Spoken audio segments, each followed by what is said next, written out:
My name is Mirabelle Kirk, I'm 46 years old. Back when I was married, I went by the name Mirabelle Ivan, but now I'm divorced. I was Mirabelle Ivan 18 years ago, when I was 28. My then husband, Harry Ivan, was 30, and our daughter, Lisa Ivan, was just 5 years old. But during my marriage, I couldn't proudly say I was happy. Lisa was diagnosed with cancer, which caused a rift in our marriage. Why does my daughter have to have cancer? It's a disgrace that such a weak person comes from my family. It's your fault for not watching her diet more closely, leading to this. And to think she's gotten a terminal diagnosis, how poorly must you have raised her? There's no worse mother than you anywhere in the world. No matter how much I earn, it all goes to medical bills. While I don't even have time to enjoy myself, you're probably napping at home. My mom was right. We got a defective daughter-in-law and grandchild, and now we're isolated by the neighbors. It's all your fault. Don't think crying will help, I'm not falling for those cheap tricks. Harry would rant and leave the house. Whether he was going to work or to his mistress's place. I knew. Once Lisa was diagnosed with cancer, Harry quickly found another woman. I work for Lisa too. What do you mean by weak person? Cancer can happen to anyone, you fool.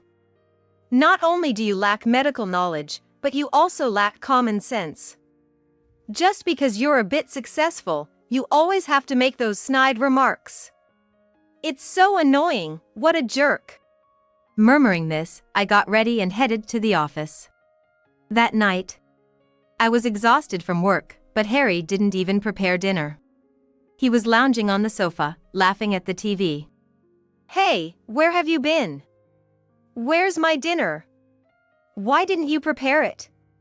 You've made me tired. Hurry up, you worthless wife. When I silently started to prepare dinner, Harry unusually came over to me. We're getting a divorce. Actually, my beloved Mia is pregnant with my child, a healthy boy, at that. So, this is the end for us. Be thankful for the times we had, and sign this divorce paper. I wasn't even sad, I felt like the inevitable had finally arrived. After I calmly signed the divorce papers, Harry quickly packed his things and left the house. And so, 18 years ago, I was kicked out of the Ivan family and returned to my parents' house, the Kirks. And now, by chance, I ran into Harry again at a large shopping center. It had been 18 years, so when I saw Harry with a baby, I couldn't believe it. But Harry remembered me too and approached me with a smirk. Hey, is the kid still alive? Look, this is my grandchild. I'm blessed with children and money, happy as can be. I also have a company celebrating its 18th year on the stock market, worth $300 million, and a family with my daughter to introduce. What?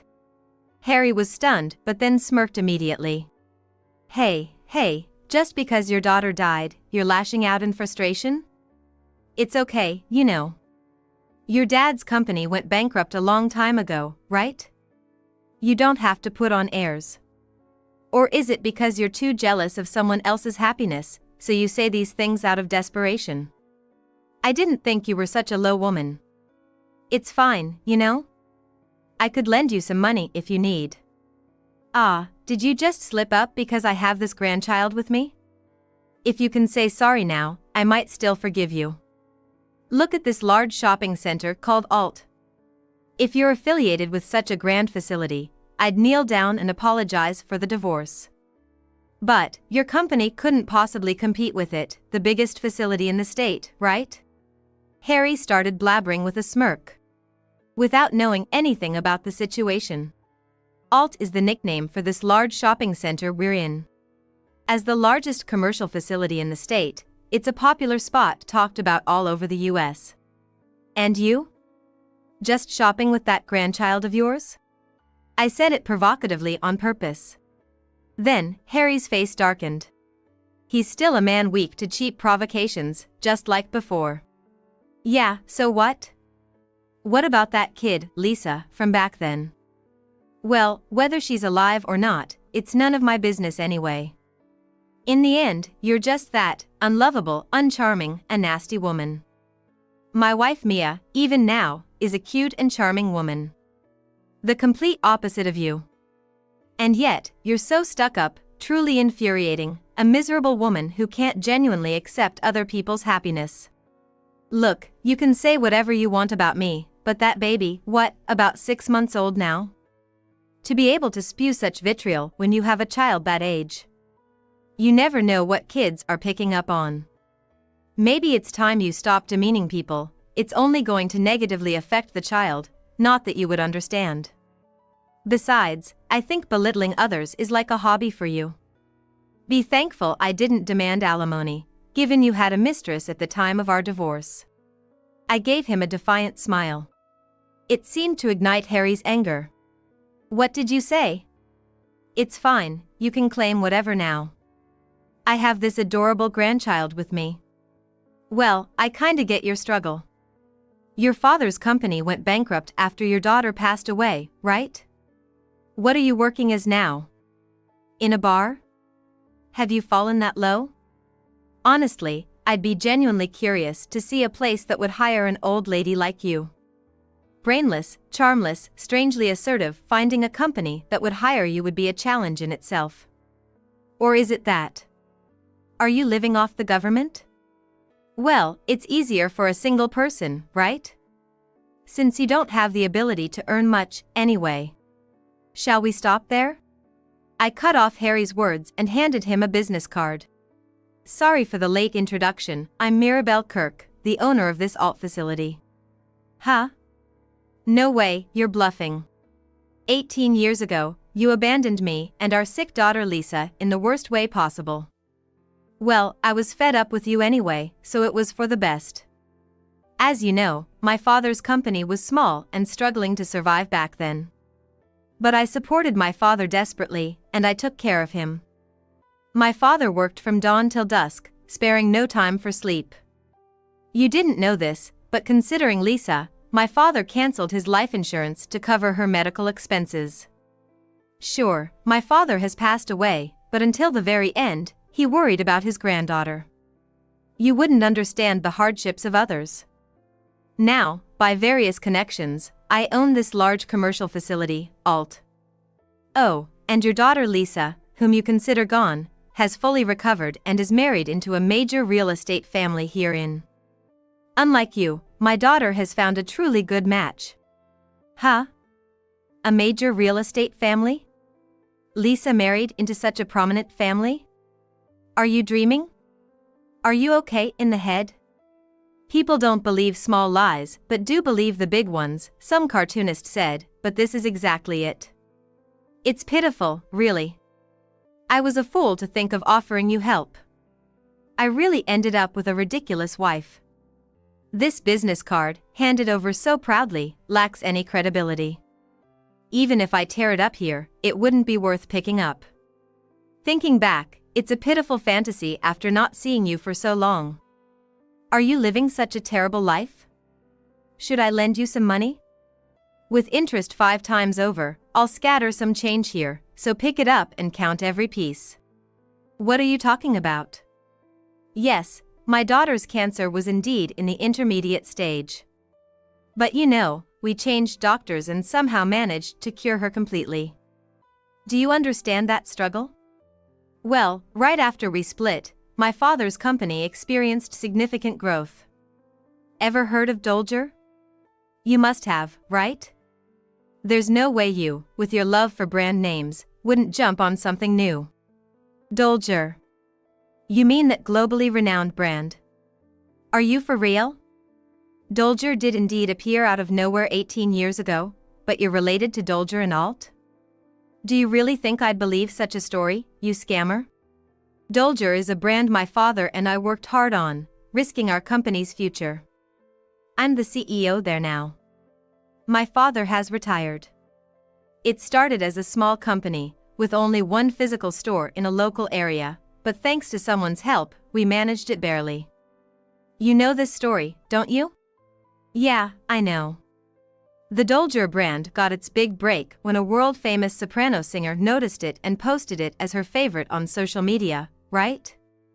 That kicked off its massive success. Now it's super popular among students. That's right. I showed a triumphant smile intentionally. Thanks to that world-famous soprano singer, our company grew enormously. Whatever we sell goes out of stock immediately. No matter how much we produce, it's never enough. Waiting half a year for product reservations has become the norm. Not just the Dolger brand, but other brands we've acquired have become famous because we can't stop buying them up. That caught the ear of a major real estate family here in Times Square, and I was invited to own this large commercial facility, alt. But I guess that's irrelevant to a winner like you, huh? After all, you abandoned your wife and daughter to run off with your mistress. And here at alt. It's a lie. Alt is such a huge commercial facility, there's nothing you can't find there. It has daily necessities, food, furniture, electronics, a movie theater, indoor playgrounds, a library, a food court, and spots perfect for SNS. There's no way someone like you could manage that. Or maybe, this business card is also a lie. Such a Cinderella story only exists in fairy tales. Have you finally lost your mind? I even feel sorry for you, truly. It's a popular tourist spot, and students from all over flock here, and you claim to be its owner. Lisa is actually gone, isn't she? This is why delusional women. What are you talking about? Lisa is very much alive. After achieving great success with my company, Lisa has always looked up to me. She's such a wonderful daughter, always thankful to me, her mother. She was inspired by me and worked incredibly hard, studying non-stop. And guess what? She graduated at the top of her class from Stanford University. She's my pride and joy. Now, she's working for my company and even received a marriage proposal from the main family of a major real estate dynasty here.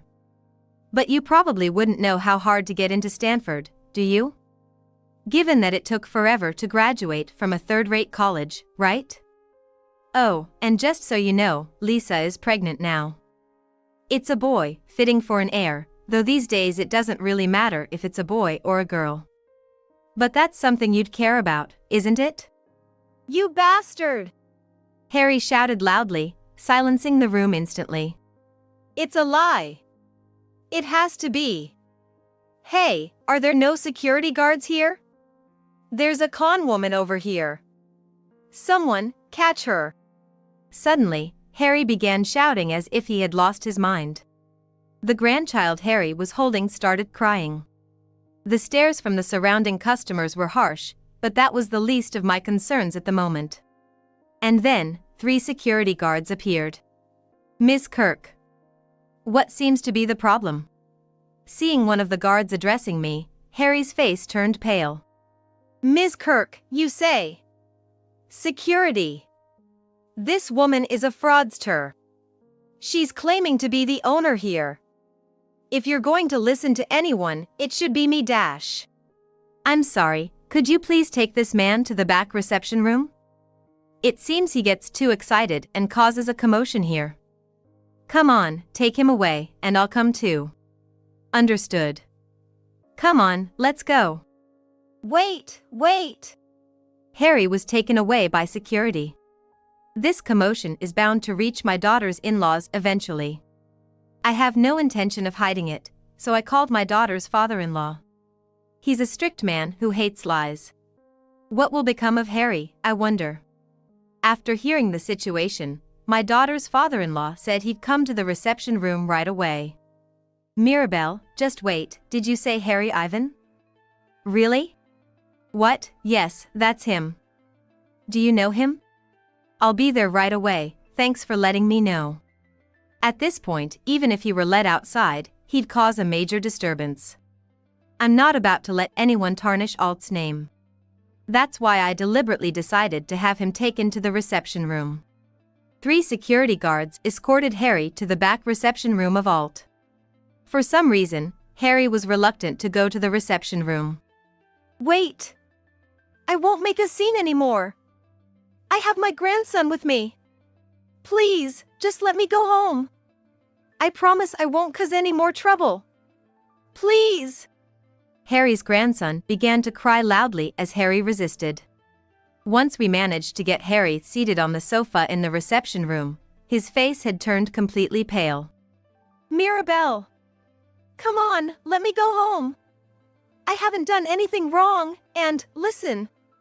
I'll start paying alimony right now, so please, just let me go. For some reason, Harry was averse to being in the reception room.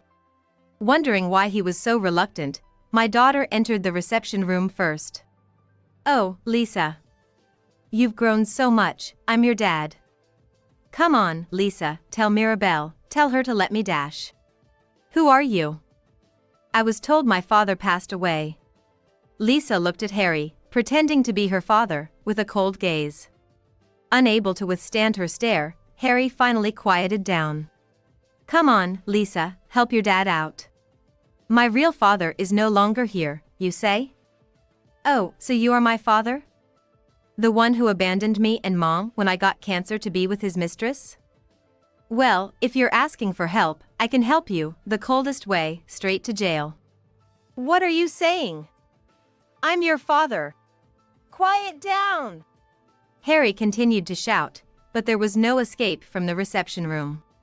Especially with 3 security guards present. Lisa kept pressing. "What about your mistress? Where is she now? Don't tell me she ran off on you?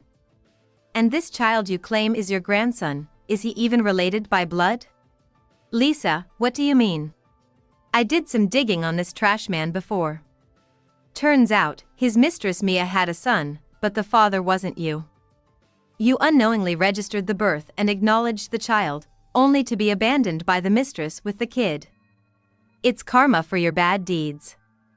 It seems I have a half-brother, but I wonder if his wife truly gave birth to my brother's child?" What? Lisa. Keep quiet. You're causing a disturbance, so we'll take care of the child for now. One of the security guards picked up the baby Harry was holding. Noting he wasn't even using a baby carrier. I couldn't help but think, what if he had dropped the baby? Hey! My grandson! Once you calm down, we'll return him.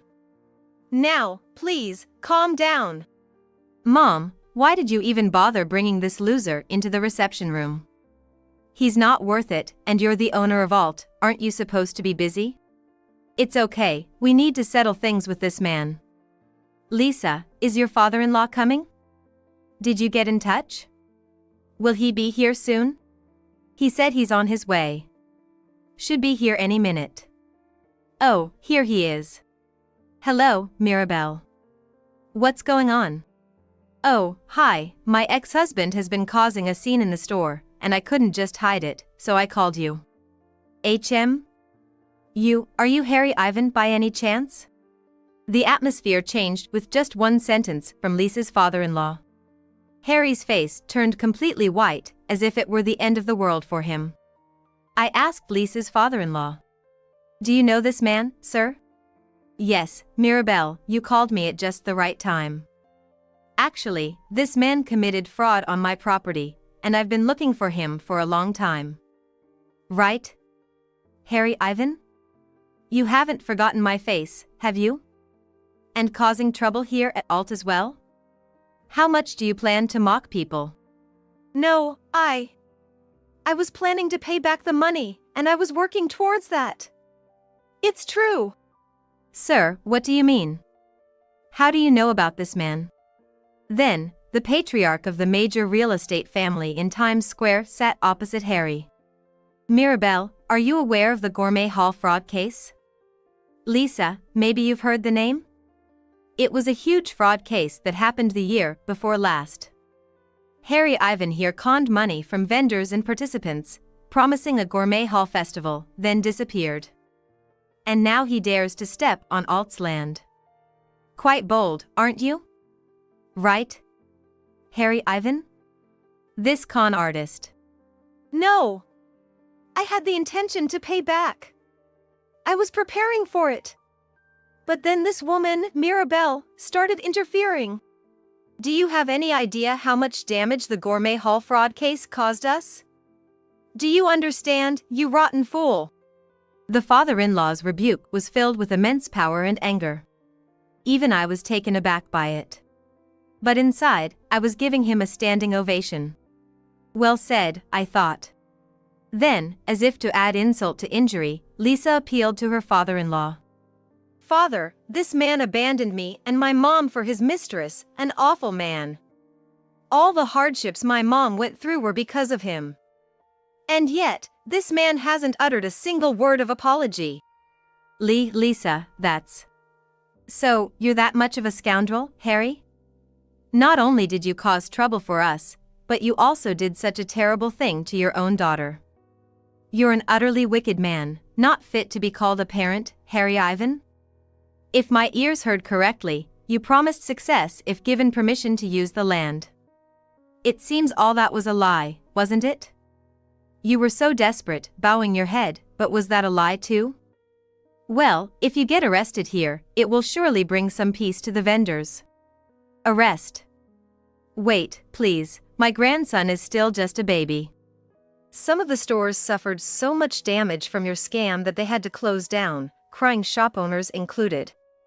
And then, there were those who had to downsize their shops because of the losses they incurred. Despite all the trouble you've caused everyone, you went off to be with your mistress, abandoning your wife and child. You're the picture of a criminal. Criminal. I have been working hard for money. If I get arrested now, I won't be able to pay back the money. Then my sincerity and apology will dash. An apology from a piece of trash like you is worthless.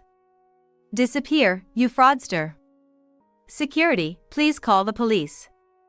If we're quick, this might even make the evening news. Wait, please! Mirabelle! I apologize for everything, just not the arrest, not the police. We used to be married, right? If I get caught, it'll tarnish your reputation too. So, please, anything but the police. Harry clinging to me was devoid of any dignity. Just a rotten man. So I smiled and said to the hesitant security guard, "Call the police." "It's fine, I've done nothing wrong." Mirabelle! Do something! This deadbeat dad, give it a rest. Do you have any idea how much mom has struggled? And grandpa too, he had it hard until the day he died. And now you're trying to run away. What a disgrace! You're the reason some stores went bankrupt, and now I can finally end my search. That's right. After that, Harry tried to interfere with the security guard's call for help, forcing the guard to step into the hallway. Harry began to cry loudly. Lisa and her father-in-law scolded Harry relentlessly until the police arrived. Harry could only cry without offering a single apology. It only fueled Lisa and her father-in-law's anger. Stop crying! Are you even a man? Pathetic. Can't even say sorry. Lisa's right. You fraudster, will corner you until the end. Be prepared. Later, the police officers and the detective in charge of the Gourmet Hall fraud case arrived, taking Harry and the baby away. Mirabelle! It's true, forgive me. I don't want to go to jail yet. I have a little grandson. Please forgive me. Quiet down. You're being arrested on suspicion of fraud. Harry resisted the police considerably, but in the end, he left the reception room with his shoulders slumped. I thanked my father-in-law. Thank you for telling me about the Gourmet Hall fraud case. Somehow, I feel refreshed too. No, the prosperity of Alt is thanks to your efforts, Mirabelle. And Lisa, such a hard-working mother and daughter. My son is indeed lucky to have her as his wife. Leave the Gourmet Hall fraud case to me. I'll make sure to squeeze every penny of compensation out of that lowest of men. The father-in-law laughed heartily and left the reception room. I told Lisa to sit down. What? Why? You're not even in your stable period yet, are you? It's good to stand up for me, but it's not good for the baby in your belly. No, Mom, getting back at such a man for you is a once-in-a-lifetime joy. Besides, I don't want you to suffer anymore. The baby in my belly will understand. Lisa said, gently stroking her not yet prominently swollen belly. Afterwards, Lisa and I turned on the TV in the reception room. Then, breaking news came on. The screen switched from a drama rerun to a male announcer's news broadcast. We have just received a breaking news. Harry Ivan, a suspect in the Gourmet Hall fraud case who has been on the run, was arrested. Many people forced to close their businesses or file for bankruptcy were involved in this case, and the police believe this arrest will help unveil the full extent of the incident. Like father-in-law said, it really made the evening news. Yeah, I should have told him off more. He made Mom suffer. The TV screen showed the front of the police station. Look. The car carrying Harry Ivan is entering the police station now. This massive fraud case occurred 2 years ago, and the police will reveal more details in a press conference. What a foolish man, really. But, after the trial, he'll be off to jail for a while. What do you mean, Lisa? Well, the perpetrator of this case, that man, was already on probation for another case. Probably, he'll receive a prison sentence for the Gourmet Hall fraud case. Well, it's none of our concern anymore. Mom, let's get back to work. I'll head home and lie down. Is your stomach tight? Are you okay? I'm fine. This much is normal and even approved by my OBGYN. Pregnancy shouldn't be taken lightly. If anything happens, call me or your husband. Okay, Mom. Afterward, Harry was convicted. As Lisa mentioned, he was already on probation, and he couldn't escape prison time. The TV was abuzz with the massive fraud case from 2 years ago, featuring interviews with victims driven to close their shops by Harry's scam. The victims uniformly expressed relief at the perpetrator's arrest, with tears in their eyes. Some had indeed filed for bankruptcy. No newspaper or magazine reporters came to me. Surely, my daughter's father-in-law had worked his magic behind the scenes. Then came my granddaughter's birth, making me a grandmother. The baby boy, born healthy. Both mother and child were healthy upon discharge from the hospital, and the father-in-law was utterly smitten. My son-in-law raised his hands in joy, exclaiming, "That's my boy." While continuing to work hard, I supported my daughter through her parenting struggles and occasionally took care of my grandson as a grandmother. I was at the peak of happiness. Then, an unknown number called me. Hello? Who is this? What have you done? Yes. I listened closely to my cell phone. My ex-husband was found guilty because of you. The media comes to my place every day. With that sentence, I realized who it was. Harry's divorced mistress, Mia. What are you going to do about this? I can't even walk outside now. Oh, and who was it that pushed another man's child onto Harry? What do you call that, I wonder? How did you know that? That's what you call a trashy woman. Don't you ever call here again. Got it? If you do, I'll make sure it's not just call blocking you'll have to worry about. Who do you think you are? I'm the victim here. Because of you. Oh, really? Should I start spreading the word that you were the woman who snatched Harry from me? I wouldn't be bothered at all. But then, maybe you wouldn't be able to live in Japan for a while, right? People love a good spectacle. You'd be surrounded by curious reporters. That's karma for you. What?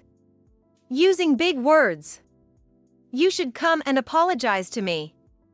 I'm really struggling because of you. I got a letter from Harry blaming you for everything. Anyway, you need to come and apologize to me. What are you going to do about this? Well, I don't see why I should apologize to you. After all, who was it that committed marriage snatching? Wasn't it you? It's fine. I can call the magazine reporters and tell them everything about now and what happened 18 years ago. It would probably only bother you, though, wouldn't it?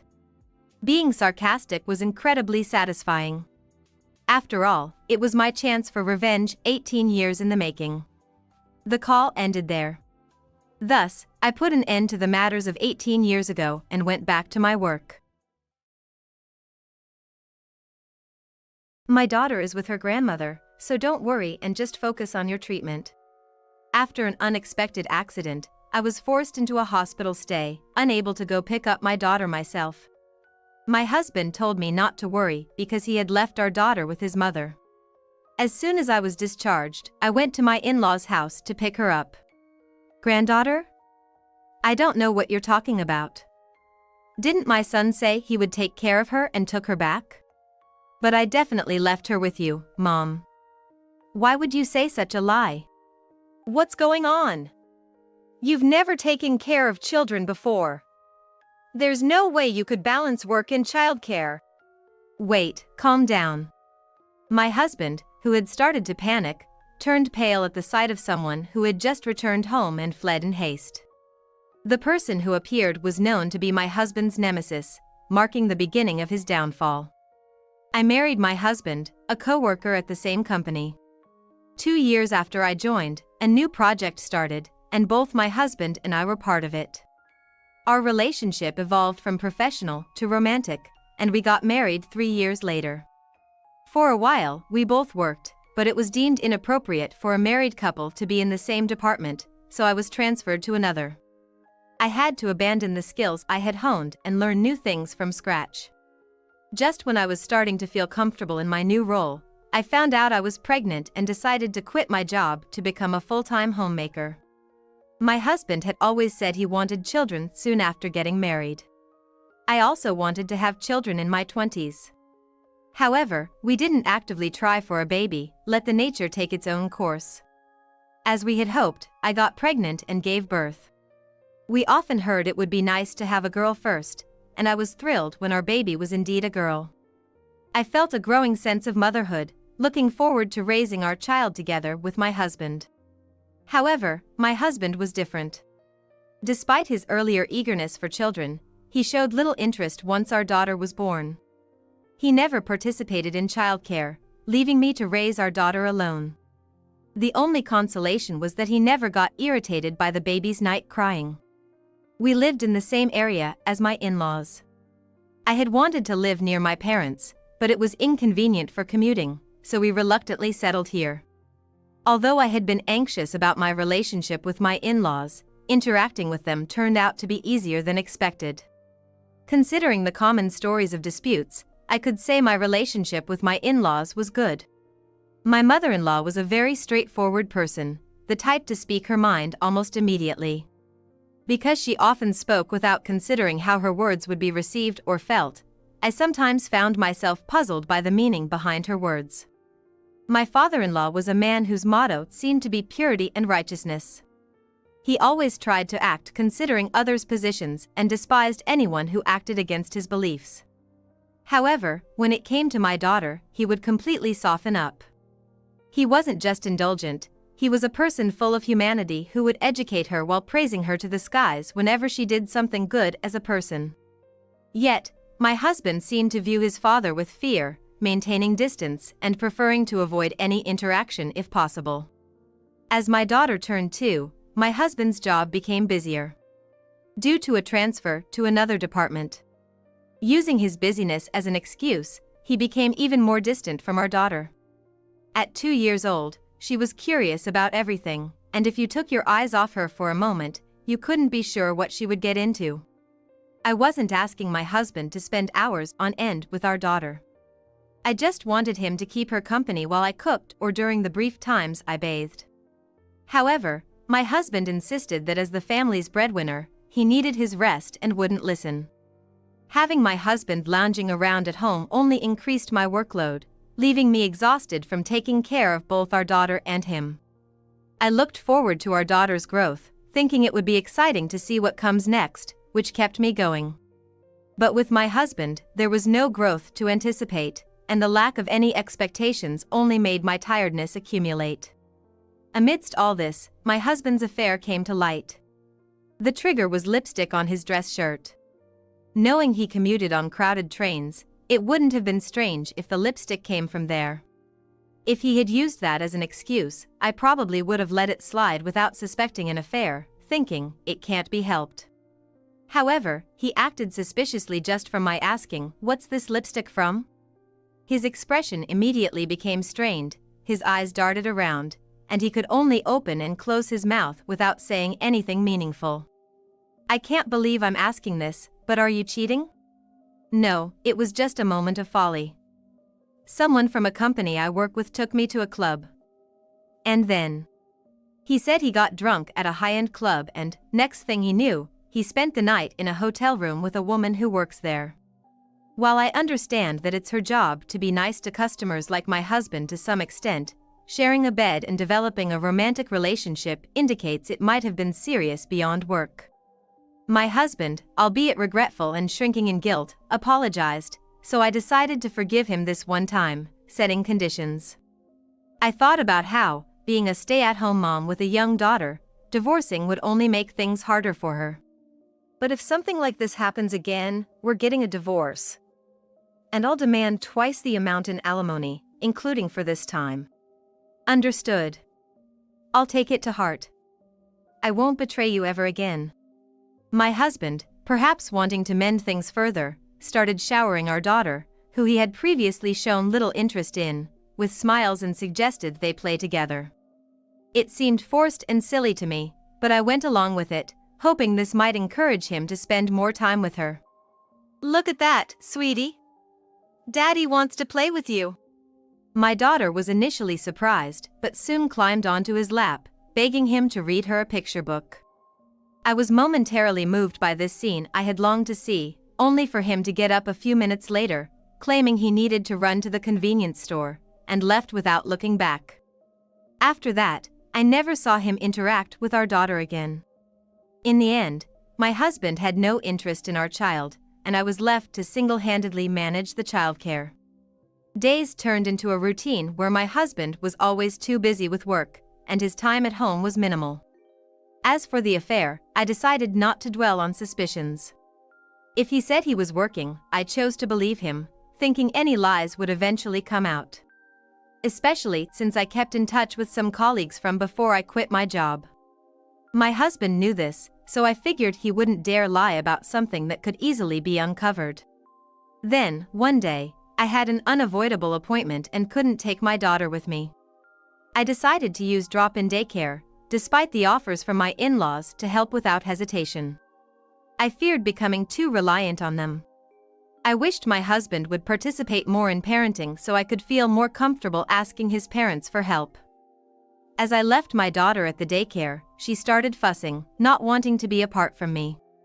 She's lively and a bit restless. But then she always wanted to stay by my side. The daycare staff managed to distract her with her favorite books and toys, allowing me to leave. I hurried to finish my errands, trying to pick up my daughter as soon as possible. Little did I know, a shocking incident was about to unfold.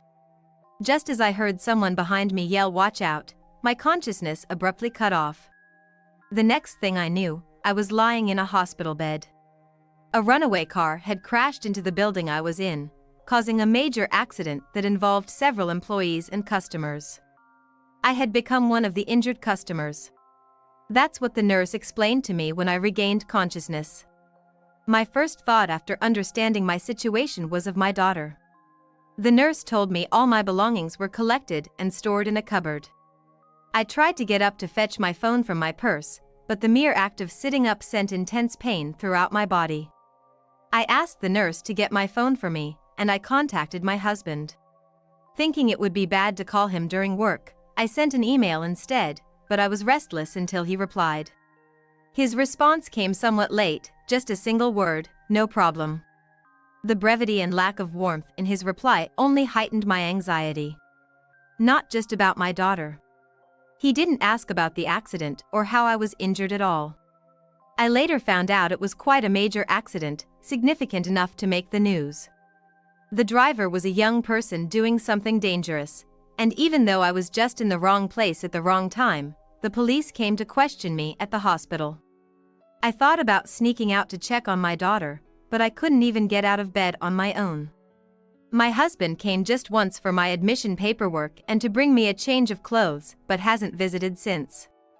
The more I thought about it, the more I couldn't stop, and when I tried contacting my husband multiple times, he said our daughter was already asleep, or that my mother-in-law was taking good care of her and enjoying her company, so I shouldn't disturb them.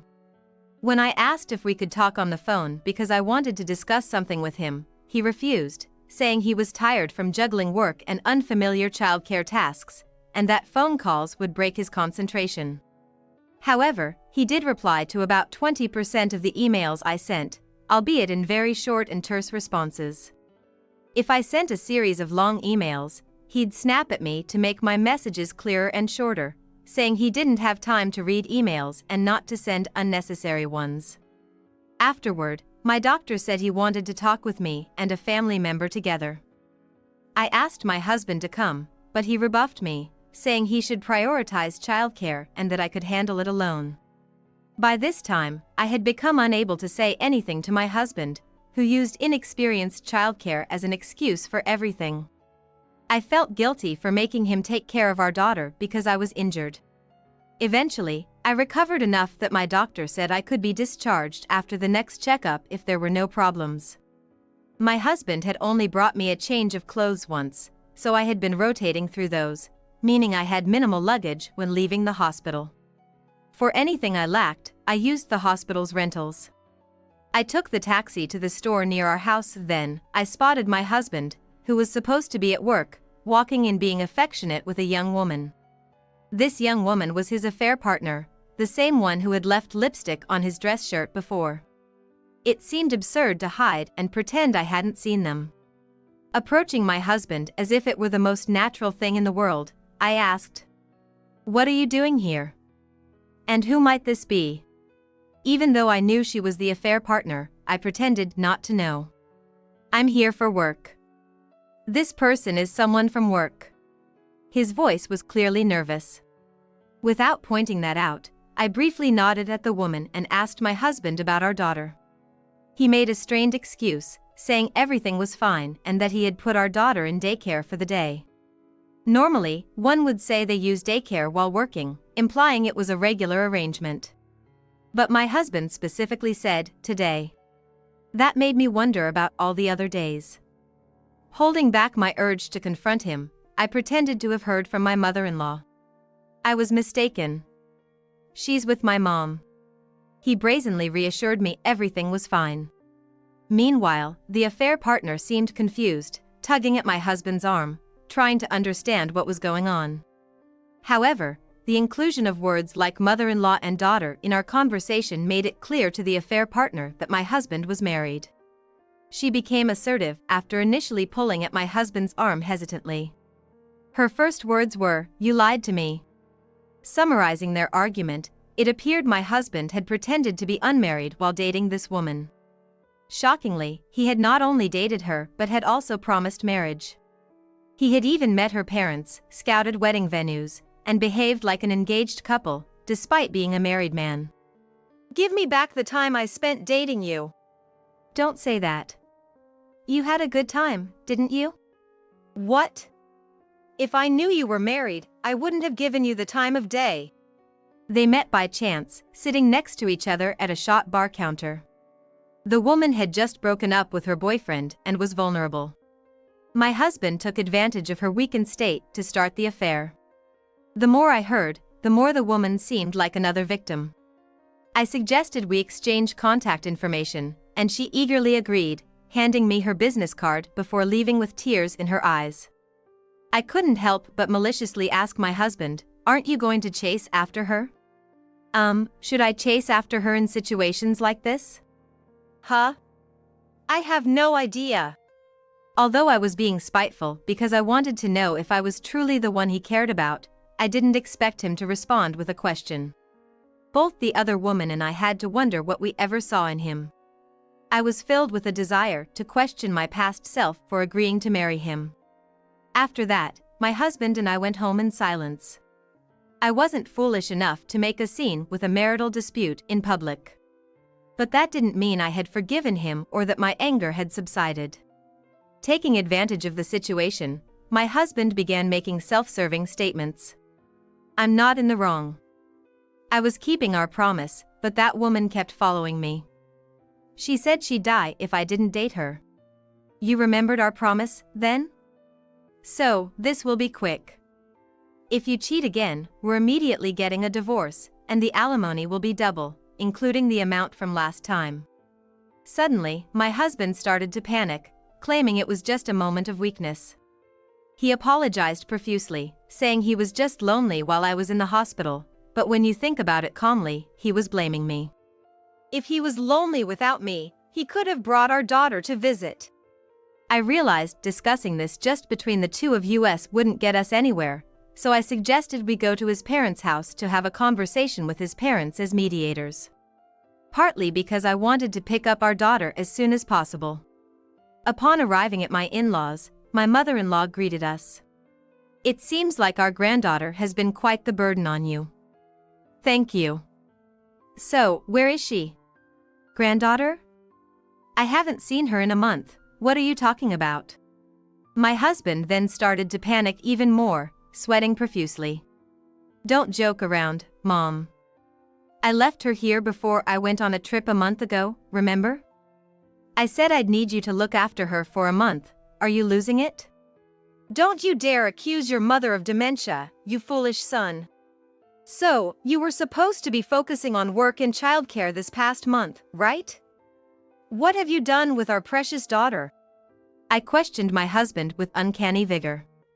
My husband, nearly in tears, kept insisting he hadn't lied, that it was my mother-in-law who was lying. Should we go to the police and file a missing person report? Yes, we should. Wait, I didn't do anything. I just went on a nice trip with her. My husband started rambling about things nobody asked, seemingly unaware he was confessing. Watching him made me feel both pitiful and ridiculous, so I turned my gaze elsewhere.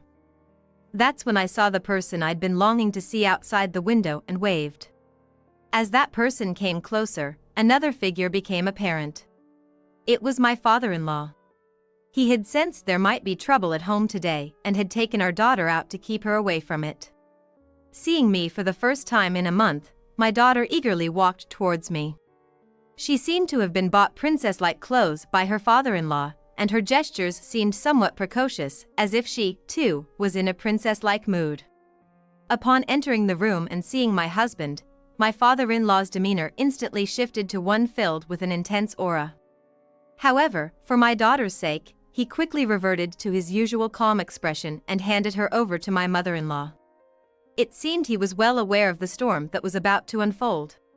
My daughter gave me a puzzled look, wondering why I wasn't holding her, but I told her to play with Grandma for a bit, and I'd join them later.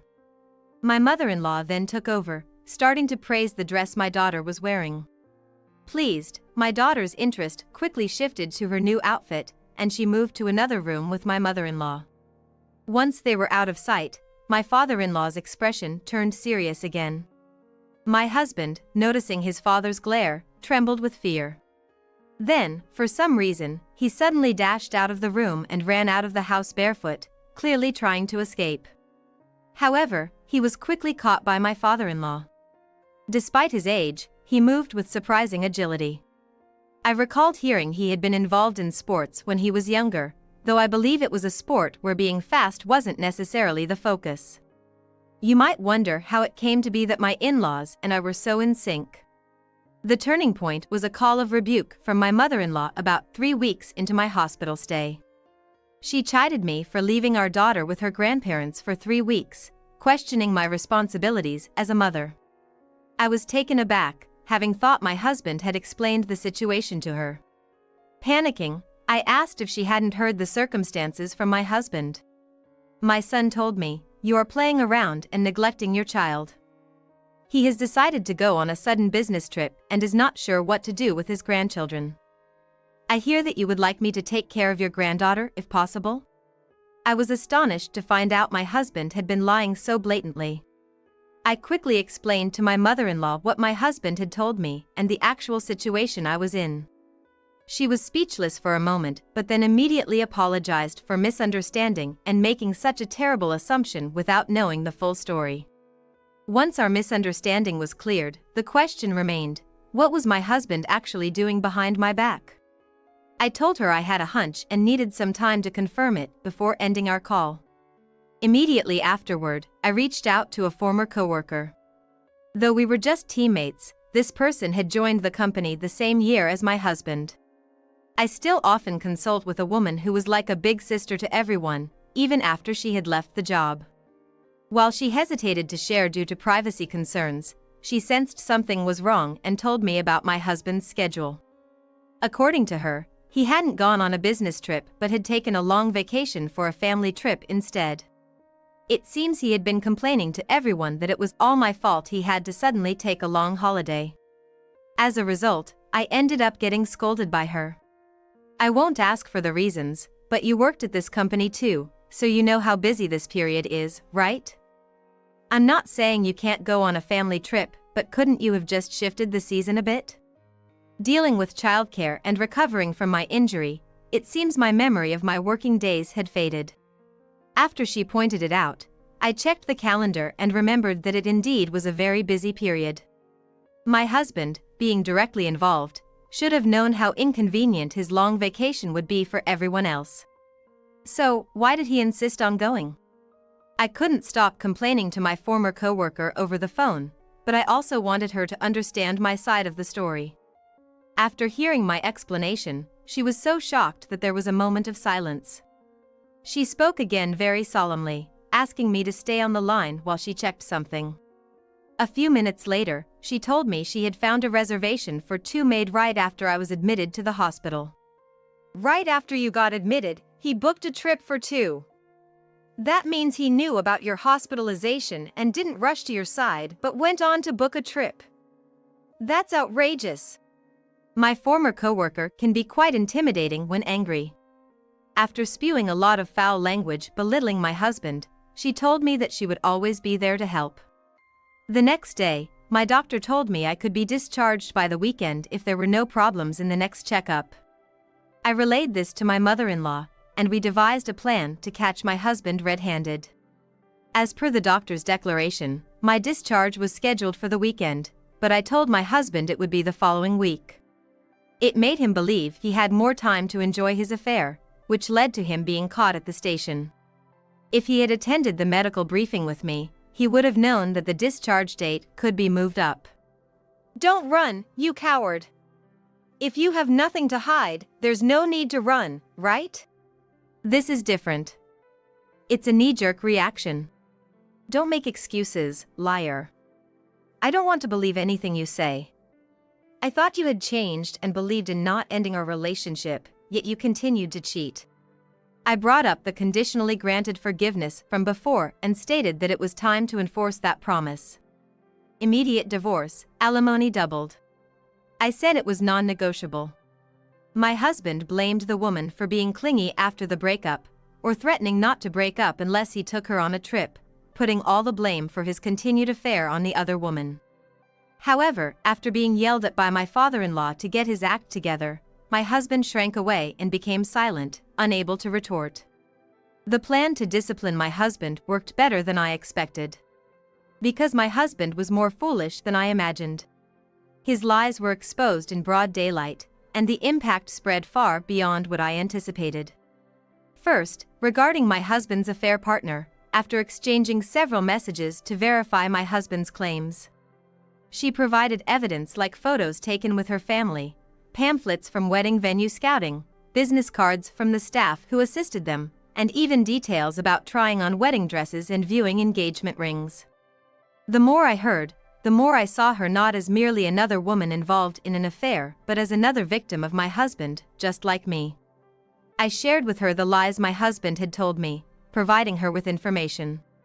She had no intention of marrying a married man, let alone stealing someone's husband, now knowing the truth. She said she would return him to me, but I too didn't want him back. Eventually, my husband's affair partner decided to formally demand compensation for breaking off the engagement. Furthermore, her parents, outraged that their daughter was deceived by a heartless marriage scammer, filed a police report. By then, my divorce from my husband had been finalized, so no harm came to me or our daughter. The case of marriage fraud initiated by my husband was heading towards a settlement with a significant amount of alimony involved. However, I doubted my ex-husband could afford such a sum. My hunch was right, and he sought help from his parents' house. But his request was in vain. My ex-in-laws, disgusted by his actions, decided to cut ties with him. Even his workplace, which had been lenient up to this point, finally decided to take action. It appears he had already been problematic regarding his work attitude. Amidst this, he made personal trip reservations using the company's computer and took a long vacation without considering the timing, which could have been overlooked if it were for family. However, the affair and the suspicion of marriage fraud were too much to overlook. He was transferred to a department that's seen as a reserve for layoffs. The talk of his affair had spread even there, and he's constantly pointed at for his disgraceful actions, making his workplace unbearable. Still, he's stuck because he has to pay a hefty alimony over the coming years, leaving him unable to quit. He's reportedly gained a lot of weight due to stress and lost much of his hair, becoming unrecognizable. Amidst this, after a company health checkup revealed some serious issues, my ex-husband came crying to me, wanting me to be by his side at his end and pushing for reconciliation. I refused outright. When I warned him that I'd sue for stalking if he showed up again, he fled, trembling. It seems the police investigation for the marriage fraud accusation had left him terrified. I've moved closer to my parents' home, living modestly but happily with my daughter with their support. My relationship with my former in-laws continues at a healthy distance. They sometimes visit, showing great affection for my daughter, for which I'm very grateful. Jessica, you're in charge of the family dinner tomorrow. Housework and child-rearing have always been the wife's job. I work to support us, so no complaining, okay? Tawny, my husband, said this with a sickening grin as he dumped the responsibility of raising their twins on me. Raising twins was already a handful, yet there was a dinner for 15 relatives. And he was leaving it all to me. I work, so everything else is your job as the wife. That had become a common refrain from her husband. He had no idea how hard it was to care for 5-month-old twins. But that wasn't the only thing he was clueless about. Facing his creepy smile, I replied as if to confirm. The family dinner tomorrow? What are you talking about? The relatives are coming today. Huh? What are you on about? The family dinner is definitely tomorrow. Stop talking nonsense and start preparing now. I'm heading out. Going out again today? Must be nice to have such leisure, as if you have a millisecond to spare.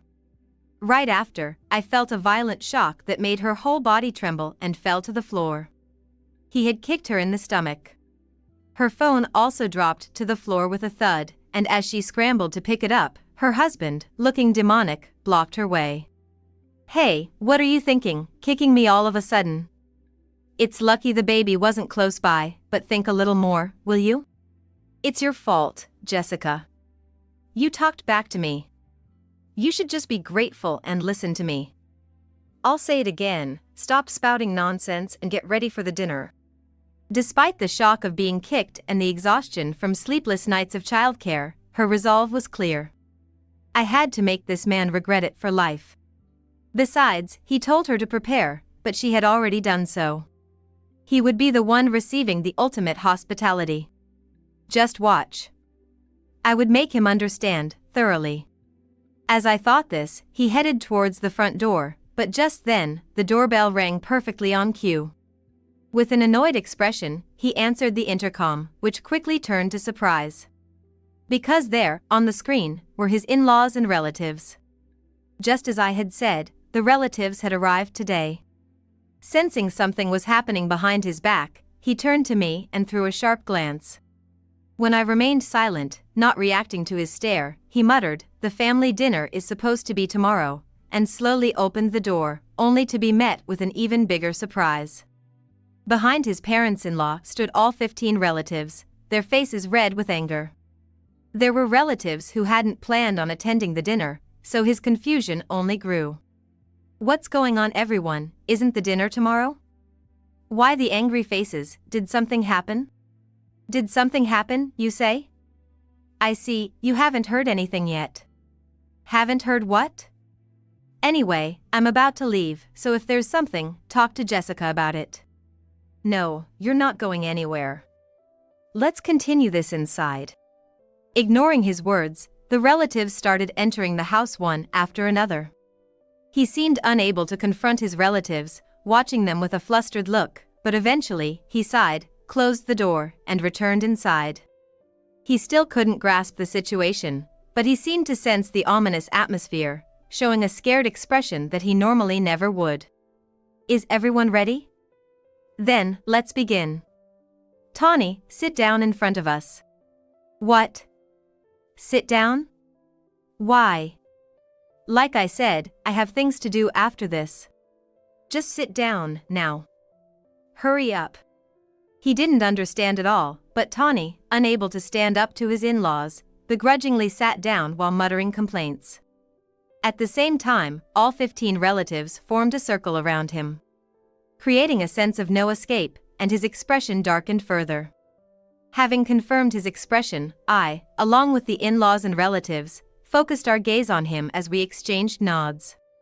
Listen, Tawny. Answer my questions honestly, without any deceit, okay?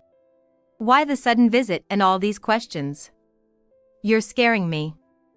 I don't need such a warning, I don't lie to anyone. You said it, don't forget what you just said. So, first question, how's work going? I've landed a big contract recently.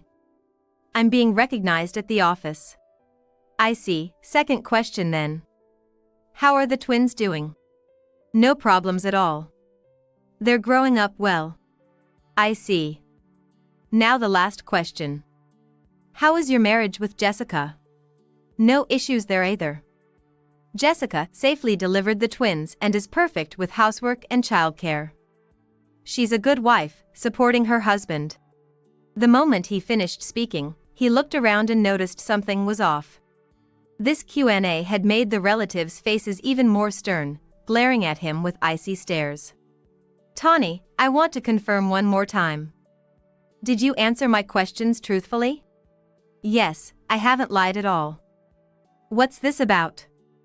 I don't understand. His tone grew firmer, perhaps due to the repetition. But then, the father-in-law raised his voice even more. Don't play dumb. Everything you're saying is full of lies. Tawny became flustered under the father-in-law's fierce demeanor. Ignoring Tawny, the father-in-law looked at him with a piercing gaze, full of conviction. Tawny, you've been bullying Jessica, haven't you? We all know about it now. Huh? Bullying Jessica? On what basis? Are you saying that's why you asked those questions? Gathering everyone here just for that. I'm not bullying her. That's impossible, right, Jessica? Tawny turned to me, his eyes pleading not to say anything unnecessary. The old me would have been too scared of my husband to do anything. But if I continued to obey him, not only would I be miserable, but so would our relatives, and most importantly, our children. I realized I had to change, and with firm resolve, I began to reveal everything. Tawny, lying is useless because, as your father said, we all know. We know how you've been pushing child-rearing onto me, verbally abusing me, and neglecting the family. What are you talking about, Jessica? There's no way I would do such a thing. Correct it now. You're confusing the relatives. The relatives are confused about your true nature. You've been playing the good husband all along, haven't you? Just to avoid their suspicion. My true nature? What are you talking about? Surely, everyone isn't taking what Jessica is saying seriously, right? Tawny appealed to the relatives again while looking around, but their expressions only grew more stern. He was the only one who didn't understand why this was happening. On the contrary, we all knew everything. To make him understand, the father-in-law spoke up. haven't you thought about why we are all gathered here? Are you still planning to lie after hearing this? Pulling out his smartphone, the father-in-law asked Tawny while playing an audio recording. Jessica, you're in charge of the family dinner tomorrow, too. Housework and child-rearing have always been the wife's job. I work to support us, so no complaining, okay? Tawny's words to me earlier echoed clearly from the smartphone. His mouth agape, he looked around in disbelief. When he had kicked me, I had my smartphone with me, recording the incident. It wasn't a spur-of-the-moment action, but a result of consistently recording to gather evidence of his bullying. Meaning, there wasn't just one recording. All of them had been sent to the relatives, so the father-in-law played another audio clip. Just a housewife and yet you serve this terrible food? Make it again, fast. If you defy me, we can just get a divorce, right? You'd be the one in trouble, wouldn't you? Tawny's vile words filled the room, silencing everyone. In contrast, Tawny began to panic and started to rant. Jessica, you don't mess with me. Like I said before, lying is pointless. Everyone is here today because I sent them the evidence of the bullying all at once. Finally grasping the situation, Tawny was trembling and his face turned pale. Meanwhile, the relatives' anger became even more apparent, each with deep furrows between their brows. In the tense atmosphere, the father-in-law stepped closer to Tawny. Tawny, you seem to finally understand the situation, huh? Now, tell us everything. Why have you been so harsh on Jessica? From what we've seen, there's no reason for Jessica to be treated like this. What's going on? Tell us. Tawny looked thoughtful, as if searching for an escape route. A sign that he was still only thinking of himself. Unaware of my contemptuous stance, he took a deep breath and nervously began to speak to the father-in-law. It's the job. Actually, things haven't been going well at work. I didn't secure any big contract. In fact, I haven't been achieving anything significant. It's been a growing pressure and mentally draining. I couldn't say anything because I didn't want to let everyone down. Tawny choked up as he spoke of his troubles. He had secured a position at a well-respected company, held in high regard by our relatives. From childhood, through his school years, he worked diligently and never complained, according to what the in-laws and relatives said. I started dating him after I began working, and back then, he was serious, kind, and cherished his family. But 3 years into our marriage, Tawny changed. Yet, he continued to act the same around the relatives, so no one noticed until now. There were times before, even before we were married, when work didn't go well. I kept telling myself I needed to work harder, but I just couldn't get any results. It had nothing to do with Jessica, but I took out my frustrations on her. It was my way of venting. I'm the worst. I'm really sorry. So all those times you visited Jessica in the hospital, it was just to deceive us. Tawny did not refute the father-in-law's words. That meant he was admitting to it.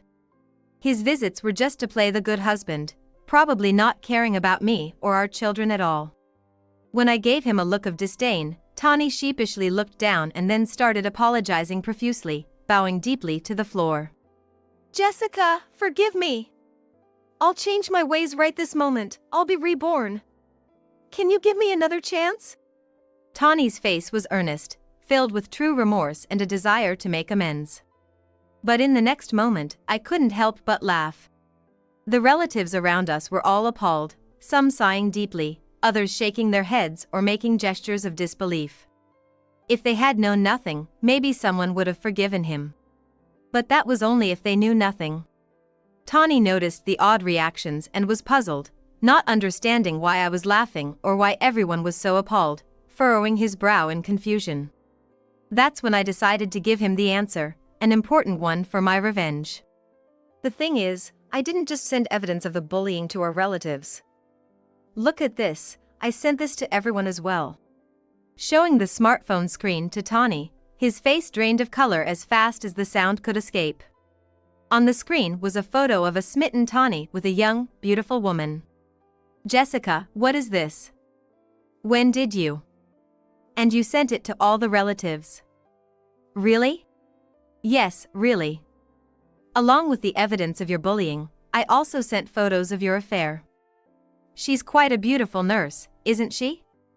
I thought she was a model or an actress at first. Tawny had apologized to me and the relatives while hiding the fact of his affair, claiming he wanted to change.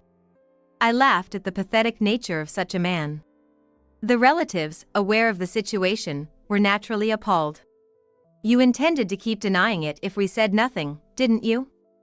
How foolish can you get? Pretending to visit but actually cheating with a nurse. It wasn't about deceiving us, your goal was the affair. How could you cheat while Jessica was about to give birth? The relatives, like the in-laws, expressed their grief and anger. Tawny, who kept piling lies upon lies, looked utterly ridiculous and beyond redemption. Desperately searching for excuses, he seemed not to have imagined that I knew about the affair, unable to find any excuse that could save him in this situation, his eyes darting around. So, Tawny, you had plans to go out today, but it was to meet your affair partner, right? No, that's not it. It's a misunderstanding, Jessica. Just talking to her at the hospital. Being suspected over that. Besides, just a photo on the phone isn't conclusive evidence. Really? Just talking at the hospital, huh? I've known about your affair since before I was hospitalized. When I started wondering why you changed, it all became clear. And by the way, the evidence of your affair isn't just in the phone's photos. I hired a detective, so I have plenty of proof. I handed Tawny an envelope that I had prepared in advance, and with trembling hands, he pulled out its contents. There were loads of photographs from the investigation report, showing him in the act of cheating. I chose the hospital where your affair partner works as part of the plan. You cheated openly, not knowing anything. It's unbelievable. You chose the hospital just to keep an eye on me? That's going too far. Why would you go to such lengths? You did something terrible, Tawny. It's not just because of work pressure or stress, right? You were planning to make me miserable and drive me to divorce, weren't you? How can you do such a thing after having children? That's not something a decent person would do. The relatives surrounding us nodded in agreement with sorrowful expressions. The mother-in-law finally broke down crying, and the father-in-law hurried to comfort her.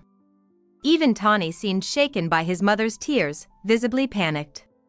Observing this, the father-in-law glared at Tawny fiercely while consoling his wife.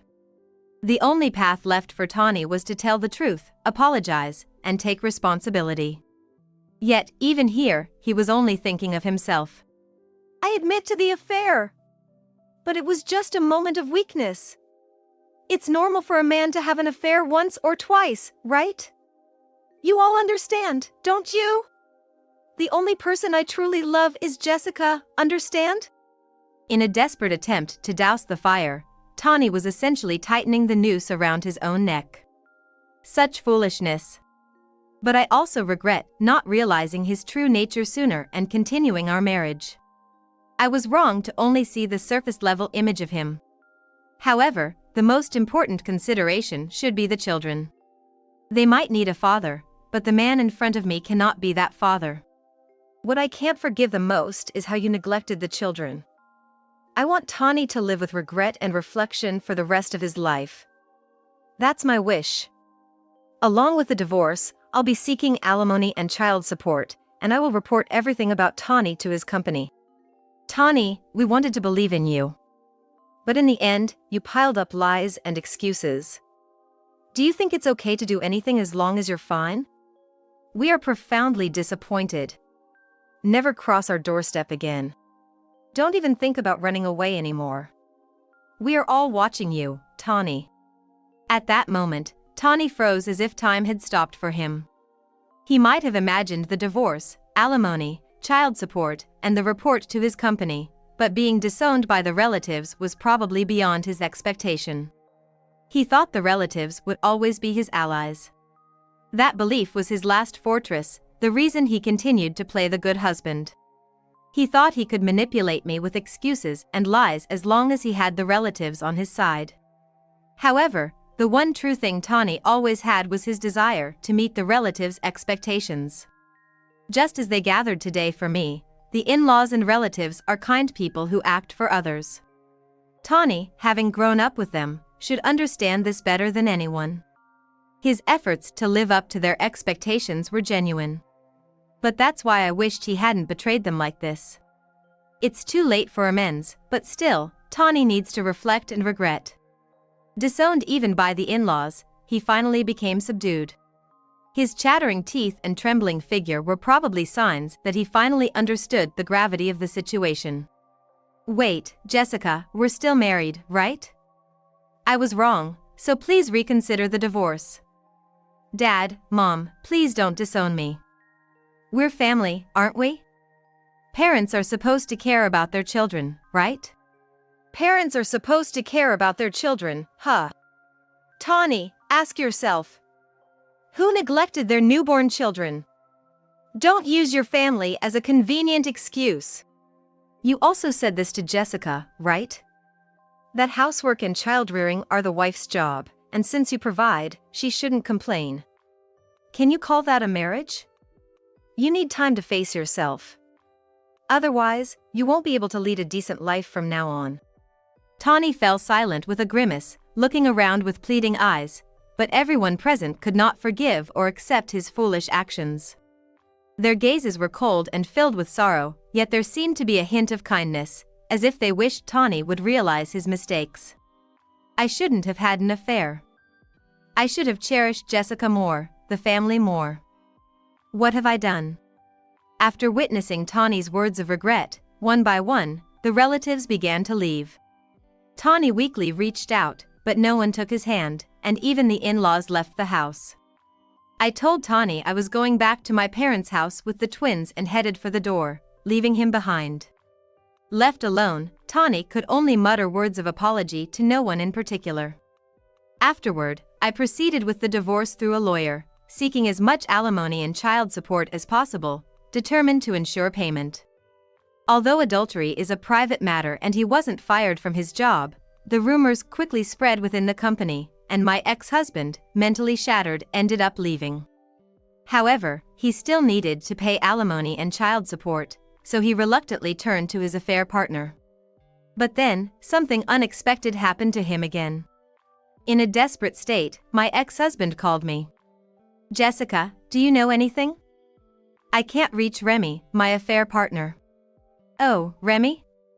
Maybe she's with her husband? It seems it was just a fling. Looks like you were conveniently used. My ex-husband was so shocked he couldn't respond for a while. It turned out his affair partner was married, and he was unaware, even considering marriage with her. Ultimately, his motive for the affair was simple: he wanted to remarry a younger, beautiful woman. Ironically, my ex-husband, who thought he was manipulating me, was himself deceived by his affair partner. Truly beyond redemption. Well, Tawny, isn't that good for you? You have nothing left to lose now. It's always been clear, if you do something bad, you have to face the consequences. So, don't call me again, okay? After hanging up, I received continuous messages from him, so I quietly blocked his contact, severing all ties completely. Later, I heard about my ex-husband's whereabouts through the in-laws. He was driven into a corner, unable to properly look for a job, living in a shabby apartment, and doing day labor just to pay off his debts. Meanwhile, back at my parents' house, I was raising the twins with their support. It was overwhelmingly busy, but seeing my children grow up healthy and happy gave me new energy. Years later, I remarried, and now I'm living happily with my new family. Of course, not everything is smooth sailing, and there will be challenges ahead. But it makes me think again. Being able to share joy, sorrow, and hardship is what being a couple and a family is all about. Oh no, I forgot to buy it, Madison said, and then started laughing as if she found it amusing. Jacob joined in with the laughter. Their reactions were like something out of a comedian. But this was no sketch. Madison probably deliberately didn't prepare my plane ticket.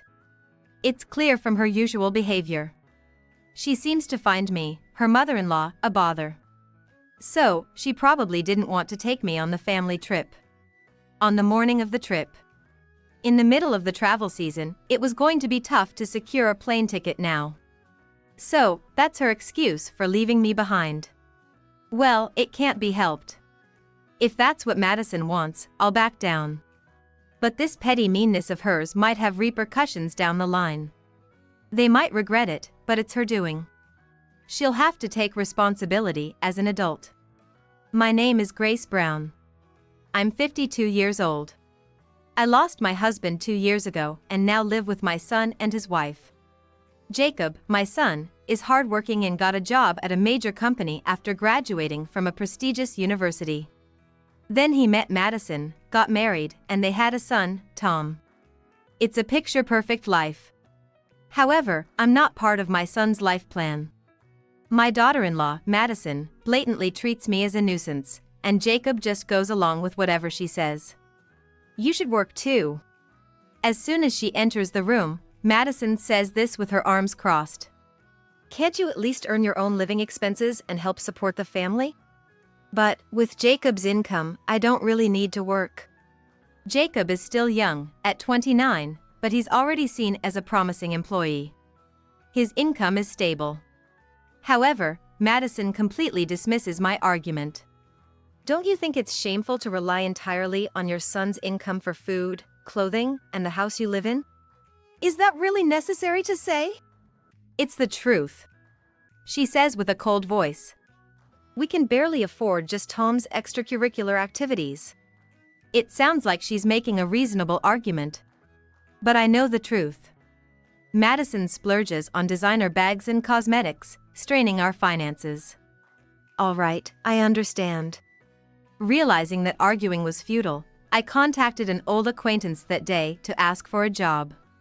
I wanted to return to work as a part-timer at the company where I worked when I was young. As soon as I went back to work, Madison's whims only increased. She started to hang out with friends using the time when Jacob and I were not around. Jacob, can I talk to you for a second? What's up, Mom? I had brought up my concerns to Jacob just once before. Madison had gradually been coming home later and was starting to forget about household chores. Laundry would be left hanging even in the evening, and dinner wouldn't be ready. There were aspects I just couldn't cover anymore. Could you talk to Madison? At least ask her to properly do the household chores. It's probably pointless if I say it. All right. Jacob nodded then, but it seemed like he never actually spoke to her. Or maybe Madison talked her way out of it. Either way, Madison's behavior didn't improve. The one who felt sorry was Tom. I'm hungry. Just wait a bit, I'll make something you can eat. When Tom came back from school, he was in a situation where he couldn't even have dinner, let alone a snack. I was out working until the last minute, too. Even if I started cooking dinner as soon as I got home, dinner time inevitably got pushed back. Grandma, I want to eat pasta. All right. Let's have pasta tonight then. Yeah. Despite it all, Tom never blamed anyone. He didn't complain about the late dinners, and he honestly ate whatever I cooked. Grandma's food is delicious. I'm glad. I petted Tom's head as he happily munched on pasta, feeling relieved. Tom looks like his father, reminding me of Jacob when he was young. Jacob used to love the pasta I made, too. While thinking about this, I wait for the two of them to come home. I'm home. I heard a voice from the entrance. Madison walked into the living room. In her hands, she carried shopping bags with brand logos on them. Welcome back, Madison. Jacob, who had come home from work earlier, casually greeted her. It seemed Jacob was rather proud of his wife's extravagant spending. He felt fulfilled as a man for being able to provide his wife with a life of luxury. Feeling this from his profile, I sighed. I wonder what Madison and Jacob think about Tom. Both of you. After dinner, as Tom went back to his room, I seized the moment to speak up. What is it? Tom feels lonely every day when he comes back from school. You, as his parents, should properly welcome him home. About that, you see. Mesmerized by her new bag, Madison spoke. Her tone was casual, as if it were an afterthought. His teacher said with Tom's current grades, he won't get into a good middle school. So, we were thinking of increasing his private tutoring hours. If you push him too hard, Tom is going to collapse. I exclaimed almost like a scream. Tell Jacob too. Do not push the boy too hard. I leave Tom's education up to Madison. Jacob's gaze was fixed on the TV program as he answered. If Madison says so, then I think that's fine too. Jacob! What was he thinking? Jacob had always lacked a sense of independence. During his school days, that was treated as a virtue. He was the kid who listened well to teachers and parents. Now, it seems like he's just following Madison. Jacob, you're his parent too. Quit nagging. The parents have agreed it's okay. Can't you just be quiet, Mom? Exactly. Jacob and Madison together dismissed my words. But just as I was about to say more, I heard footsteps. Tom had come back. Tom. It's okay, Grandma. I'll work hard on my studies. You're such a good boy, Tom. Madison smiled at Tom. He bravely nodded back at his mother. True to his word, Tom started private tutoring sessions. It was an obviously unsustainable schedule. Soon, Tom fell ill. Tom looked feeling bad in the morning. His face clearly showed he had a fever. Tom, you should stay home from school today. Don't make decisions on your own. Madison snapped back, irritated, but I stood my ground. He has a fever. He needs to rest. So, don't tell me what to do about my son. Her hysterical voice cut off. Jacob came in with a cheerful voice, saying, I got some time off. Starting today, I'm on vacation. This weekend, we're going on a family trip. Really? Madison's mood instantly changed to a smile. Her stance shifted dramatically. Then we need to get that fever down. I'll have him skip school, so please take Tom to the doctor. What? Just moments ago, she insisted he go to school. Now, she's saying to skip school and go to the doctor instead. Confused but prepared, I got ready to take Tom to the hospital. Regardless of the reason, it's good that Tom can skip school. And I can take him to the hospital. Sorry, Grandma. It's all right. Let's go to the hospital together. Yeah. After nodding, Tom muttered to himself. I hate bitter medicine. Then we'll ask the doctor for medicine that isn't bitter. Really? Tom finally showed a childlike expression. His eyes were sparkling. Is there such a thing as sweet medicine? There must be. Let's ask the doctor about it, okay? Yeah. Holding the innocently smiling Tom's hand, I got into the car driven by Jacob. When we arrived at the hospital parking lot, Jacob said, I don't want to catch a cold either, so I won't go inside the hospital. That's so heartless. I protested, but Jacob didn't pay any attention. He didn't get out of the car finally, so I reluctantly led Tom to the reception. The hospital was fairly busy. Everyone looked somewhat unwell, and it was painful. Then, it happened. Help! Are you okay? An elderly person sitting next to us suddenly clutched their head in pain. Though I was panicked, I managed to call a nurse. Over here! Someone has collapsed and looks in pain. This is serious. The nurse who responded also looked pale. It was a dangerous situation. Is he going to be okay? He'll be fine. The doctor will take care of him. Holding the anxious Tom's hand, I reassured him.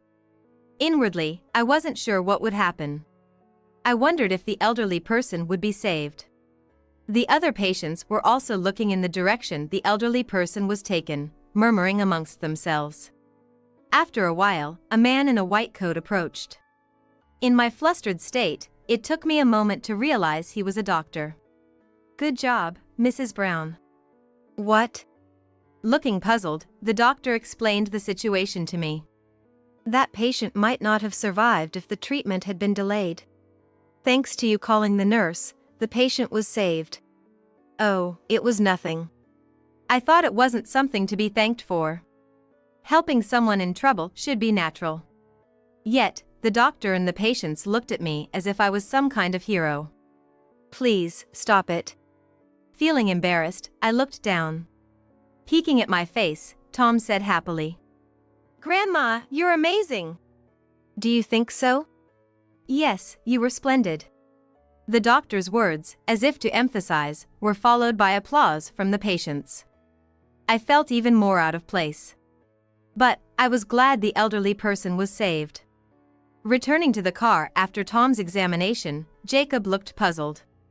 Was there some celebration at the hospital? It was noisy just now.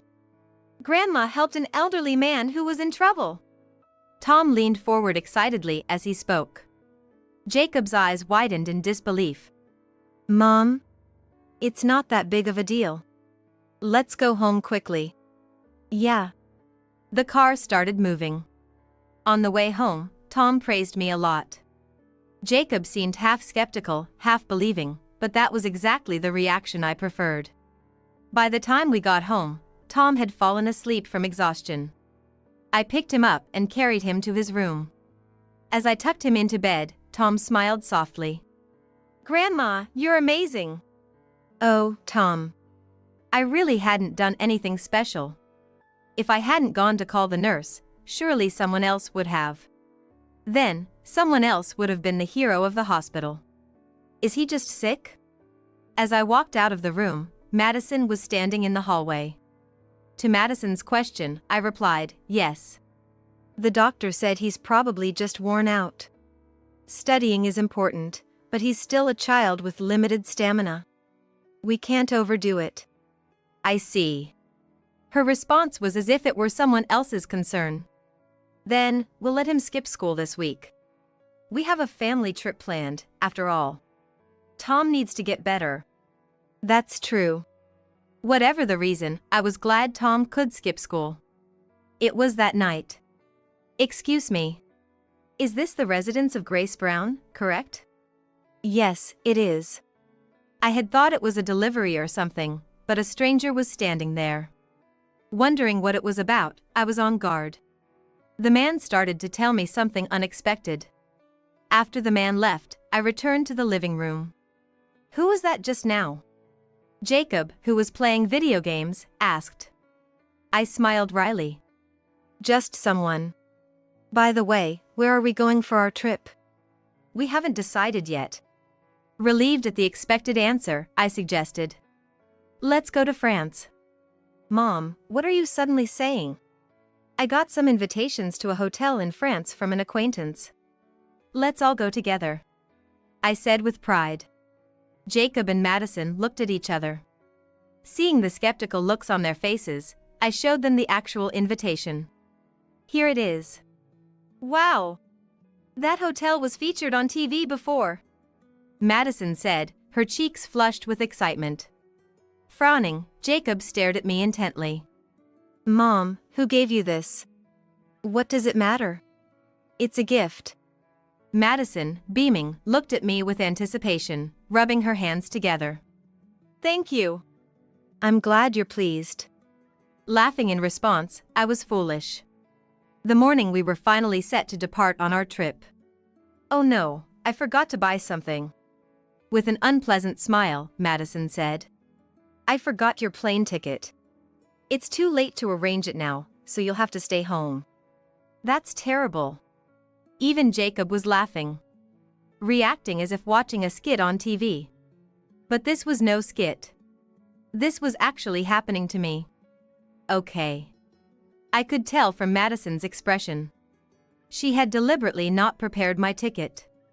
Then, Tom timidly said, Then, I won't go either. Oh?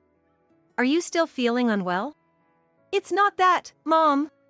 It's just sad for Grandma to be left alone. Those were kind words. I hugged Tom and said, It's okay. Don't worry about me, just go and have fun. No! It was rare for the honest Tom to insist on his point. Crossing her arms, Madison said. Well, can't be helped. Then, it'll just be Jacob and me going. Just the two of you. Nice. And with that, Madison and Jacob headed to the airport from our home.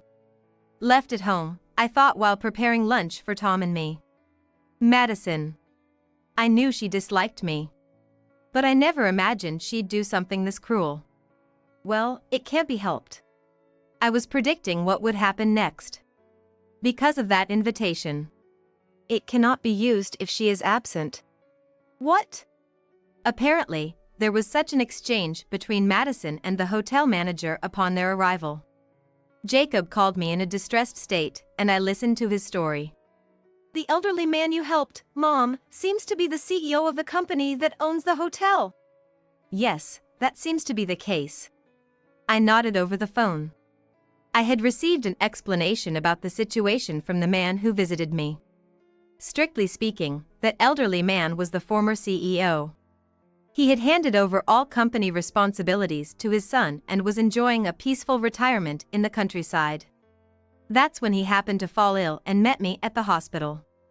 That invitation was a token of gratitude from the CEO. So, I thought it probably wouldn't work without me being there. How mean? Jacob said, exasperated, but I had my reasons. Jacob. If you had stood up for me at that moment, I was planning to tell the truth. It's my fault? Jacob's voice grew loud in surprise. Truly, he was unaware of his own lack of compassion. It's sad, considering he's my son. Grace. Madison's furious voice interrupted. Despite the shrillness that hurt my ears. What are you going to do now? We can't stay at the hotel, and all our plans are ruined.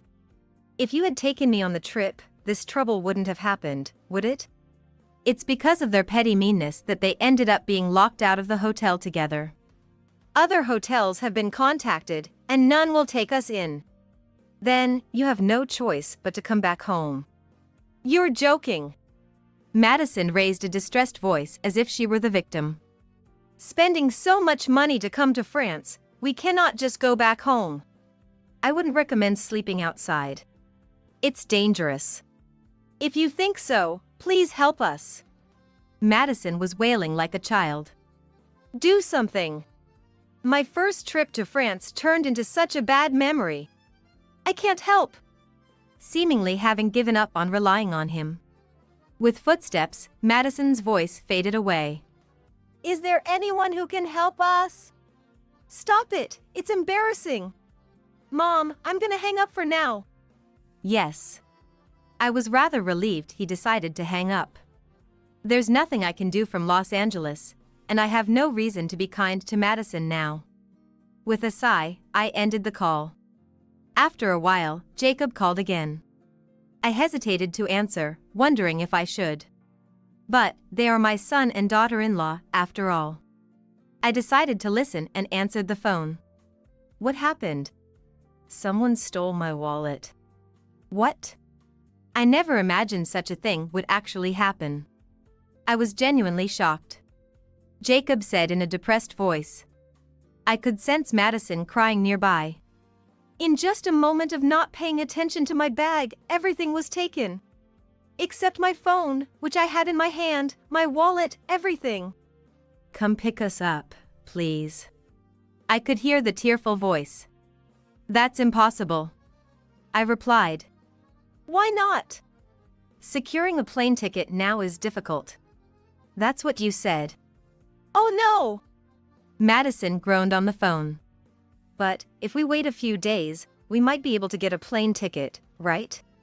Wait a minute. Madison raised her voice angrily at Jacob's suggestion. We don't have any money. If we stay like this, we'll end up waiting for you, without eating or drinking. Don't talk about waiting for days like it's nothing. There's nothing I can do about it. I could feel the tension rising between them. Is there any other way? Don't be so arrogant. Madison was initially angry with Jacob, but her voice gradually weakened, returning to a tearful tone. Please help us. We're overseas and can't communicate well, and we don't know what to do anymore. You're adults, I said, exasperated. Figure it out and act on your own. How can you say that? Please, I apologize for being mean. Just help us, please. Even if you say that. Thinking calmly, the best course of action would be to rely on the local police. However, it seemed Madison, in her panic, couldn't come up with that idea. Finally, Madison broke down crying, and an irritated Jacob said, So, it's okay for us to just end up whatever, Mom? You went on this trip just the two of you, thinking you could handle it, right? What do you want me to do? Eventually, Jacob lost his composure as well. He said angrily, How am I supposed to take responsibility? There's nothing I can do now. As long as you direct your frustration at me, I have nothing to say or teach you. I was about to end the call, when Madison's voice burst through the phone again. What should we do? I'll apologize as much as you want when we get back, so please tell us. Cool your heads first. That's right. If they could calm down, they would be able to think about what to do on their own. I chose to end the call and turned my gaze to the table. On the table, at Tom's request, was a pot of soup that had cooled a bit. I reheated it before calling Tom. Tom, who had been doing his homework in his room, seemed happy. I love Grandma's soup. Thank you. I smiled at his untroubled smile. If Madison hadn't done something unnecessary and the whole family had arrived in France together, Tom could have been enjoying even more delicious food. It's unfortunate because of his mother. Eventually, Madison and Jacob had to rely on the local police. They managed to get seats on a plane back home under the condition that they would pay for the tickets upon their return. Madison looked utterly exhausted at first sight. Her makeup was ruined from crying, making a mess of her appearance. As soon as she saw me, Madison apologized to me. She spoke as if groaning. I'm so sorry. Mom, I'm sorry too. He also offered an apology. This one here has decided not to be mean to you anymore, Mom. Is that true? Yes. From now on, I'll do as you say. Madison looked like she was about to cry again, perhaps deeply hurt by the whole ordeal. Then, I stroked Tom's head as he looked sadly at his parents. From now on, I'll be the one to decide Tom's tutoring and extracurricular activities schedule. What? Madison was shocked, but I stood firm. If I leave it to you, who knows what will happen to Tom? But Tom is my son. Then act like a mother. I snapped firmly. Madison shivered, looking frightened. Seeing that, I continued. From now on, buying luxury bags and hanging out with friends late into the night are banned. You will learn to be a regular housewife and manage household chores. I crossed my arms after saying so.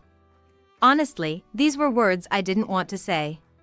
If you can't do that, you'll have to leave this house. No way! Hey, Mom, isn't that a bit too much? Both of them reacted as expected.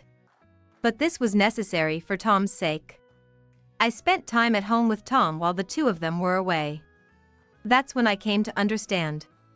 Jacob, you can't take care of Tom, can you?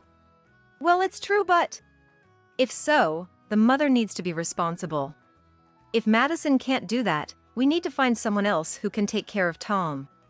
I'll be responsible, Madison said while blowing her nose with a tissue.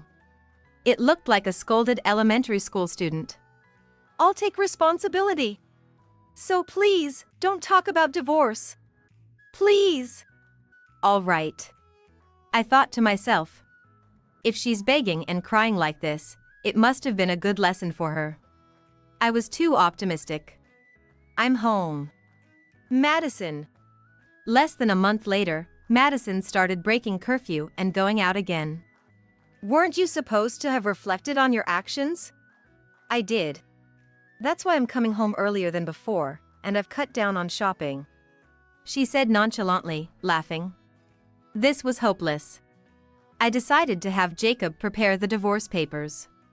I don't want that. As expected, Jacob protested. But I had anticipated that much.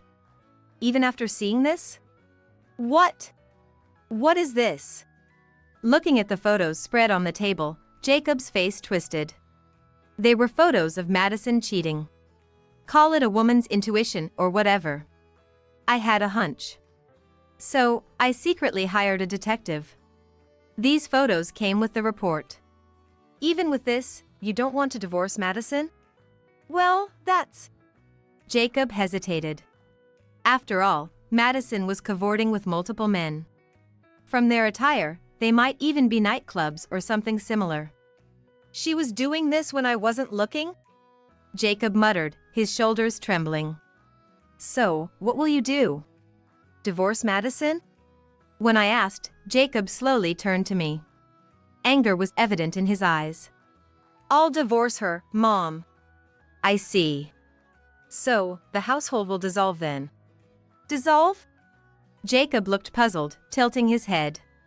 I nodded and said, I'm leaving this house too.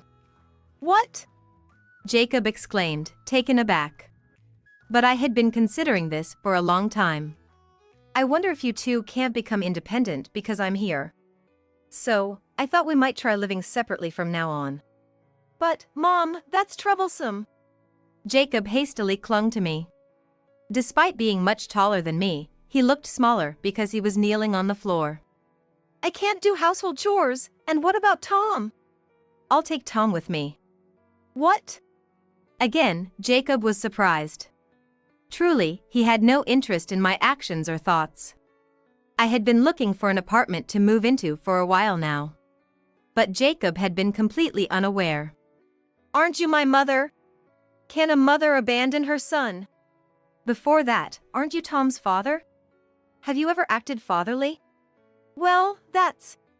If he demands motherly behavior from me, Jacob should start acting like a father to Tom. Both you and Madison are failures as parents. Mom, wait. Give me another chance. I'll get it together, remarry a decent woman, and we can be a family again. Jacob always proposes what's convenient for him. Anyway, I'll divorce Madison. We'll talk after that. No, I've already decided. Mom. In response to his pleading voice, I turned away. The moving arrangements are already made. Choosing a place relatively close wasn't for Jacob and Madison's sake. It was solely to ensure Tom wouldn't have to change schools. That day, when Madison returned home late as usual, Jacob confronted her with the divorce papers, turning her face pale. You're joking, right? You're the one joking around, dating with who knows how many men. Jacob was furious, but from my perspective, both were making childish arguments. I couldn't bear the burden of the two of them anymore. So, I decided to say goodbye to both of them. You can't just spring a divorce on me. I have no savings. How am I supposed to live? I can't even do household chores. What am I going to do from now on? While listening to their desperate voices, I left them. Later, Jacob lost his job for being untidy, far from considering remarriage. How do you use a washing machine? I don't even know how to iron. That's probably why he couldn't even wash his clothes. A suit full of wrinkles and stains indeed looks bad. It negatively affected the company's image. Meanwhile, it turned out Madison had been borrowing money from friends to fund her outings. They counted on Jacob's income, which quickly led her into a financial deadlock. Just wait a little longer. I'll find a way to pay you back. Madison's figure, begging around, reached me through the grapevine, but I felt nothing anymore. Only Tom said, disappointedly, "They've troubled people other than Grandma too. I'm really let down." They'll get their act together eventually. Really? Tom seemed uncertain. After that, Tom began to dedicate himself to his studies voluntarily. I want to be a hero like Grandma. I'm not such a hero you imagine. I blushed and looked down. I wished he would forget about that incident. Interestingly, the CEO, upon learning of the situation, sent another invitation to the hotel. But Tom didn't want to go. I don't want to go. Why? You can eat lots of delicious food on a trip. Grandma's cooking is the best in the world, Tom said with earnest eyes. I was moved to tears. Tom, I'm going to study hard and become a decent adult. That's how I want to make Grandma happy. It was a mature resolve for an elementary school student. Yet, I thought, taking detours is also necessary to become a decent person. Is that so? Yes. If you only study, your heart won't grow. If you play too much, you'll end up like your mother, but studying alone isn't good either. When I explained this, Tom pursed his lips. It's difficult. Let's learn little by little. After all, his journey was just beginning. You've been cheating on me with a younger man behind my back, haven't you? I know about it. What a disgraceful wife you are. It must be why we can't have kids. No child would ever come to a woman who's not faithful. I knew it. I had my suspicions. Accused unfairly and treated as a cheater, I was fed up with being blamed pointlessly and retreated to my room, unable to bear it any longer. A few days later, at a family gathering, my husband presented what he claimed to be evidence of my infidelity, footage from a hidden camera. Did you see that? My wife is cheating. This hidden camera footage is undeniable proof. With a smug look on his face, my husband attempted to shame me with evidence that was anything but solid. I decided to show my pitiful husband and in-laws what real evidence of evil looks like. Everyone, I have a video that I'd like you to see as well. The video I showed left the gathered family in chaos as they learned the truth. My name is Mila. I've been married to Noah, my college classmate, for 10 years. Noah works at a small family-owned factory in town, and since marrying into his family, I've been managing their accounting. Work was going well, and I didn't have major complaints in that area, but there was a problem at home. Noah and I had been unable to conceive a child. I always believed children are a blessing, so I wasn't too worried, but in a family business, some people take it very seriously. My in-laws, especially, were the most concerned, and I often had to endure snide remarks from my mother-in-law. Despite our situation, Noah never stood up for me. His title might be the managing director because he's the CEO's son, but Noah has always been too complacent in his role, never fully committed to his work. I wish there was an easy way to make money, Noah would often say. I thought it was just a youthful phase, but at 36, Noah's attitude hasn't changed, spoiled by the family business. The factory's performance has been declining due to recent economic downturns. Cutting labor costs was the only immediate solution, leading to fewer new hires, but this April was different. There's this excellent new grad I really want to hire. But with our current situation, hiring a new person seems risky. Just one more salary could significantly increase our labor costs, and a new grad would require a lot of training, adding more strain to our workload. Still, I want to hire this talented individual who wants to work with us. I'm the CEO of this company. Mila, you should not forget your place. With that said by the CEO, there wasn't much I, a mere accountant, could say. Despite my objections, we ended up hiring Sam, a friendly-looking young man. I'm excited to start working with you all. Please take good care of me. Sam greeted us brightly, bringing a fresh energy to our small factory, though my concerns about labor costs remained. However, the arrival of Sam didn't change my in-laws' behavior or their incessant comments about us not having children. Sam's arrival has been great, hasn't it? Mila, you should focus on your duties before meddling in personnel matters. I believe I've been handling my responsibilities without issue. Have I forgotten anything? It's not about work. It's about having kids. Being born a woman, your primary duty is to bear children. And yet, Mila, you just drag on with your married life without fulfilling that duty. It's dishonest. Don't bother getting married if you're not going to have kids. That's right. Bearing children is a wife's duty, and yet you've failed to fulfill it. Noah really drew the short straw marrying you. A wife who's useless is just a burden. Hurry up and do your duty. Their words always exhausted me. Such outdated thinking. The idea that a woman's main purpose is to give birth is just archaic. Besides, pregnancy isn't something one can achieve alone, yet they blame only me, which I find absurd, and Noah, who watches all this silently, must not love me, I thought sadly. Still, after 10 years, I couldn't bring myself to change our life, feeling numb and continuing my routine until one day. Sam called in sick to the factory. Sam lives in a bachelor's dorm and seems to be fighting an illness on his own. I thought it was tough, but there was nothing I could do, so I just kept working silently until my mother-in-law approached me at lunchtime. Mila, you know Sam is sick and taking a day off, right? Yeah, I'm aware. It's tough, isn't it? Being single and not yet used to living alone, I'm worried about him. I've prepared some lunch and drinks for him, could you deliver them? Understood.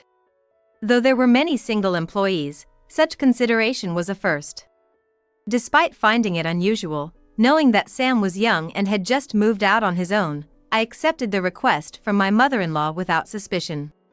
From around this time, Noah began to unjustly suspect me. Upon returning home, I was greeted by a visibly upset Noah, which only added to my frustration. Suddenly, he started yelling. You've been meeting some young guy behind my back, haven't you? I know about it. What are you talking about? I haven't done anything like that, nor do I want to. Don't lie to me, you cheater. I know what's going on. Ignoring Noah's rant, my father-in-law, who lives with us, came home and started inquiring about the situation upon seeing us. Watching the drama unfold, I was just thinking it was a hassle when my father-in-law glared at me. A cheating wife, huh? What a disgraceful woman. That must be why you can't have kids. A child would never come to a woman who's not honest. I was dumbfounded by his baseless anger and decided to just ignore everything.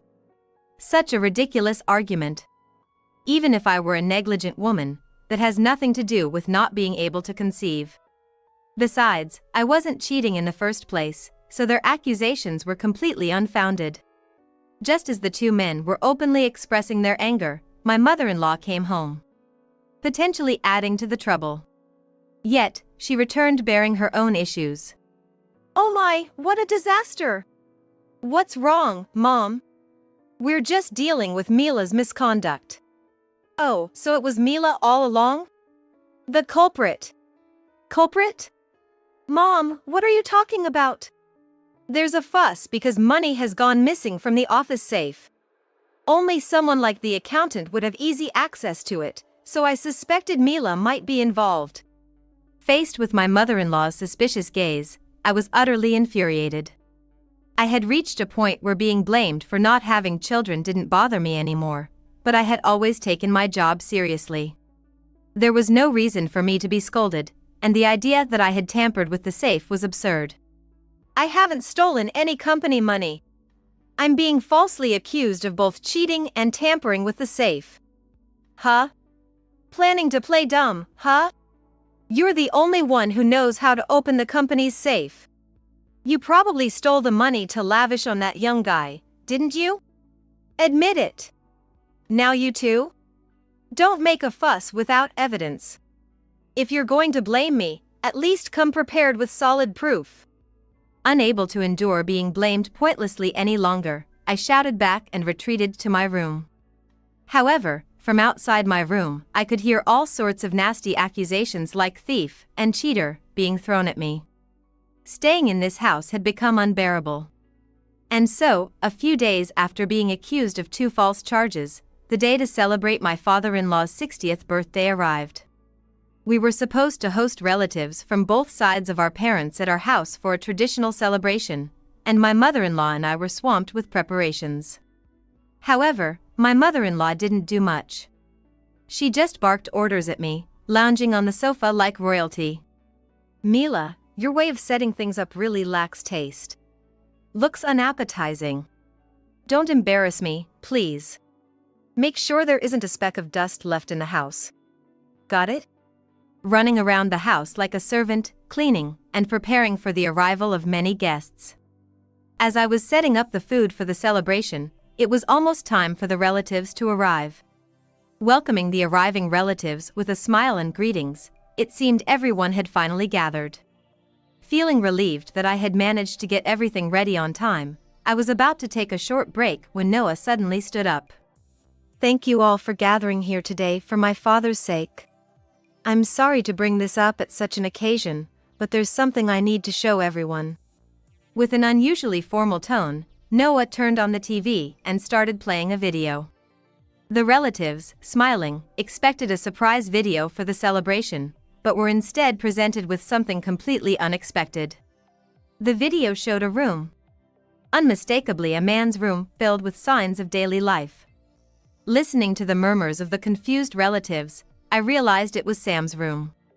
I recognized the one-room layout immediately from when I had delivered lunch to Sam after he had fallen ill.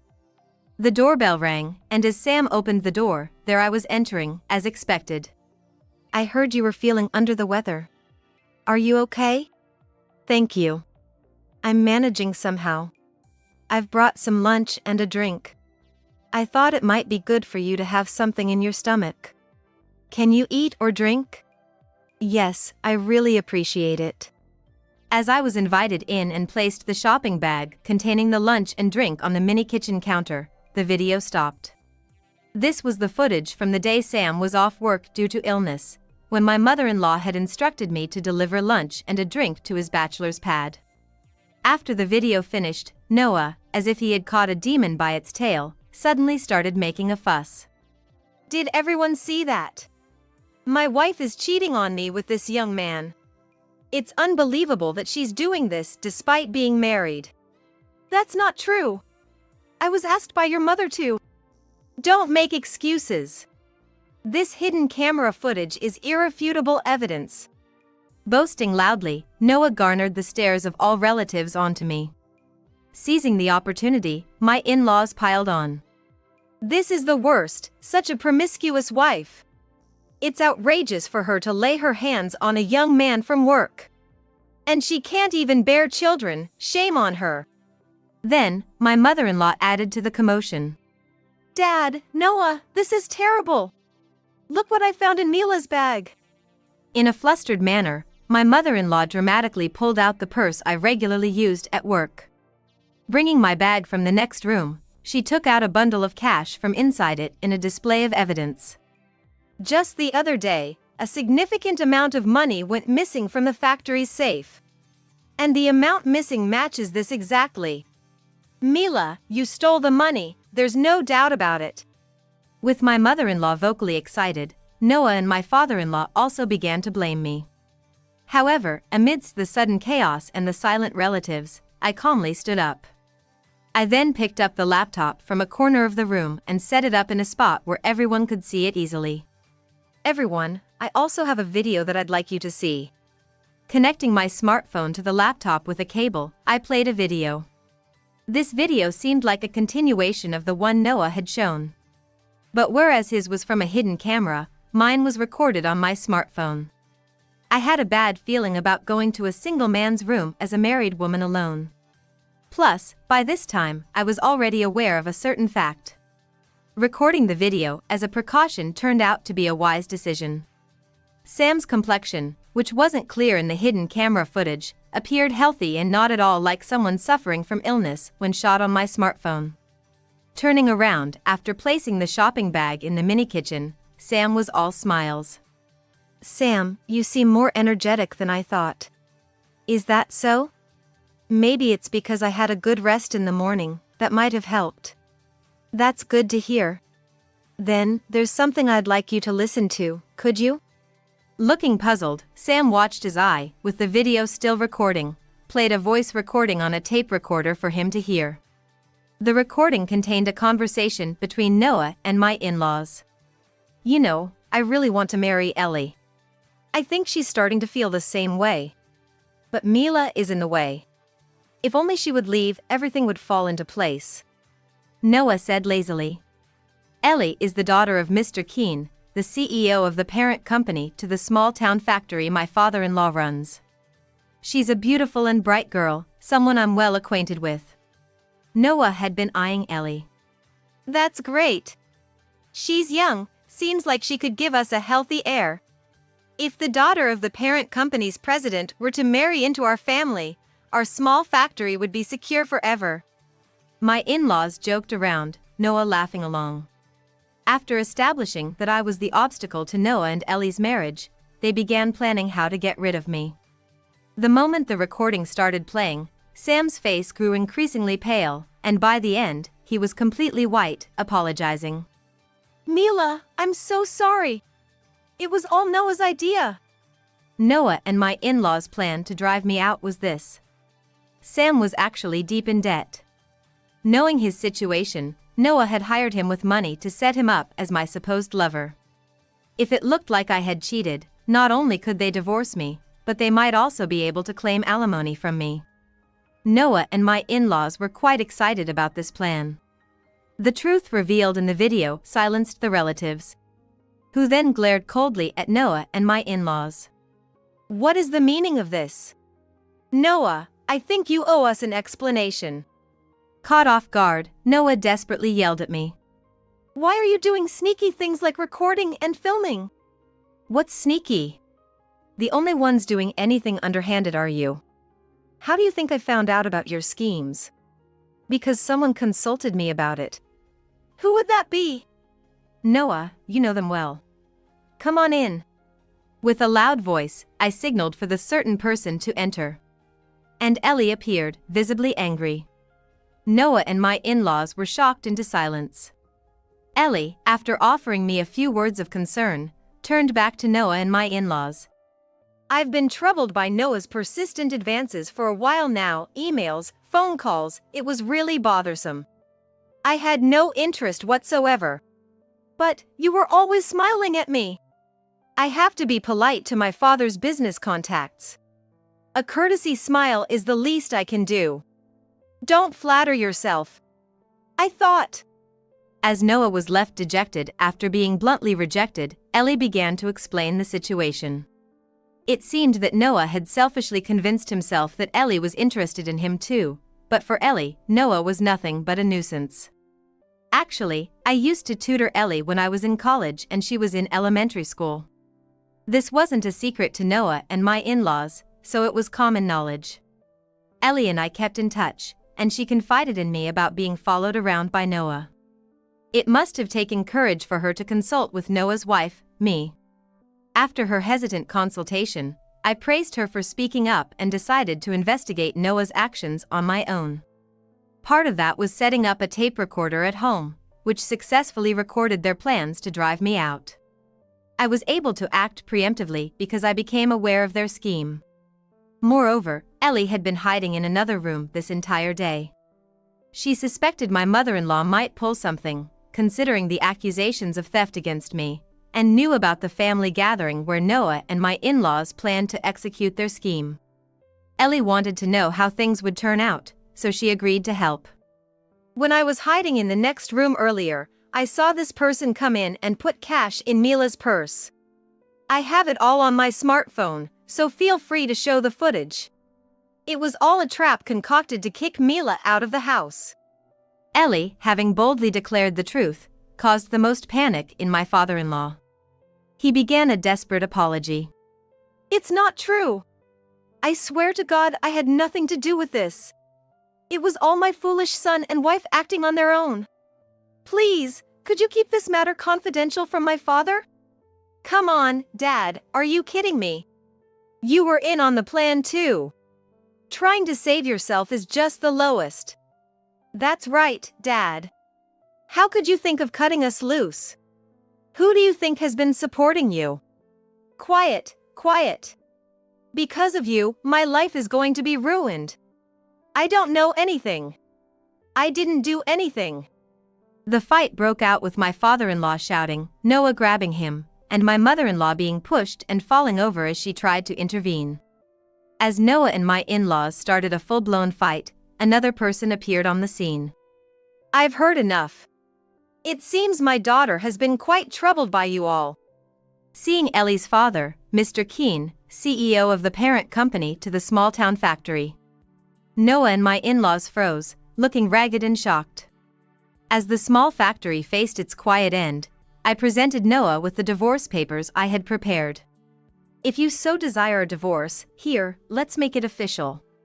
Sign this. Okay.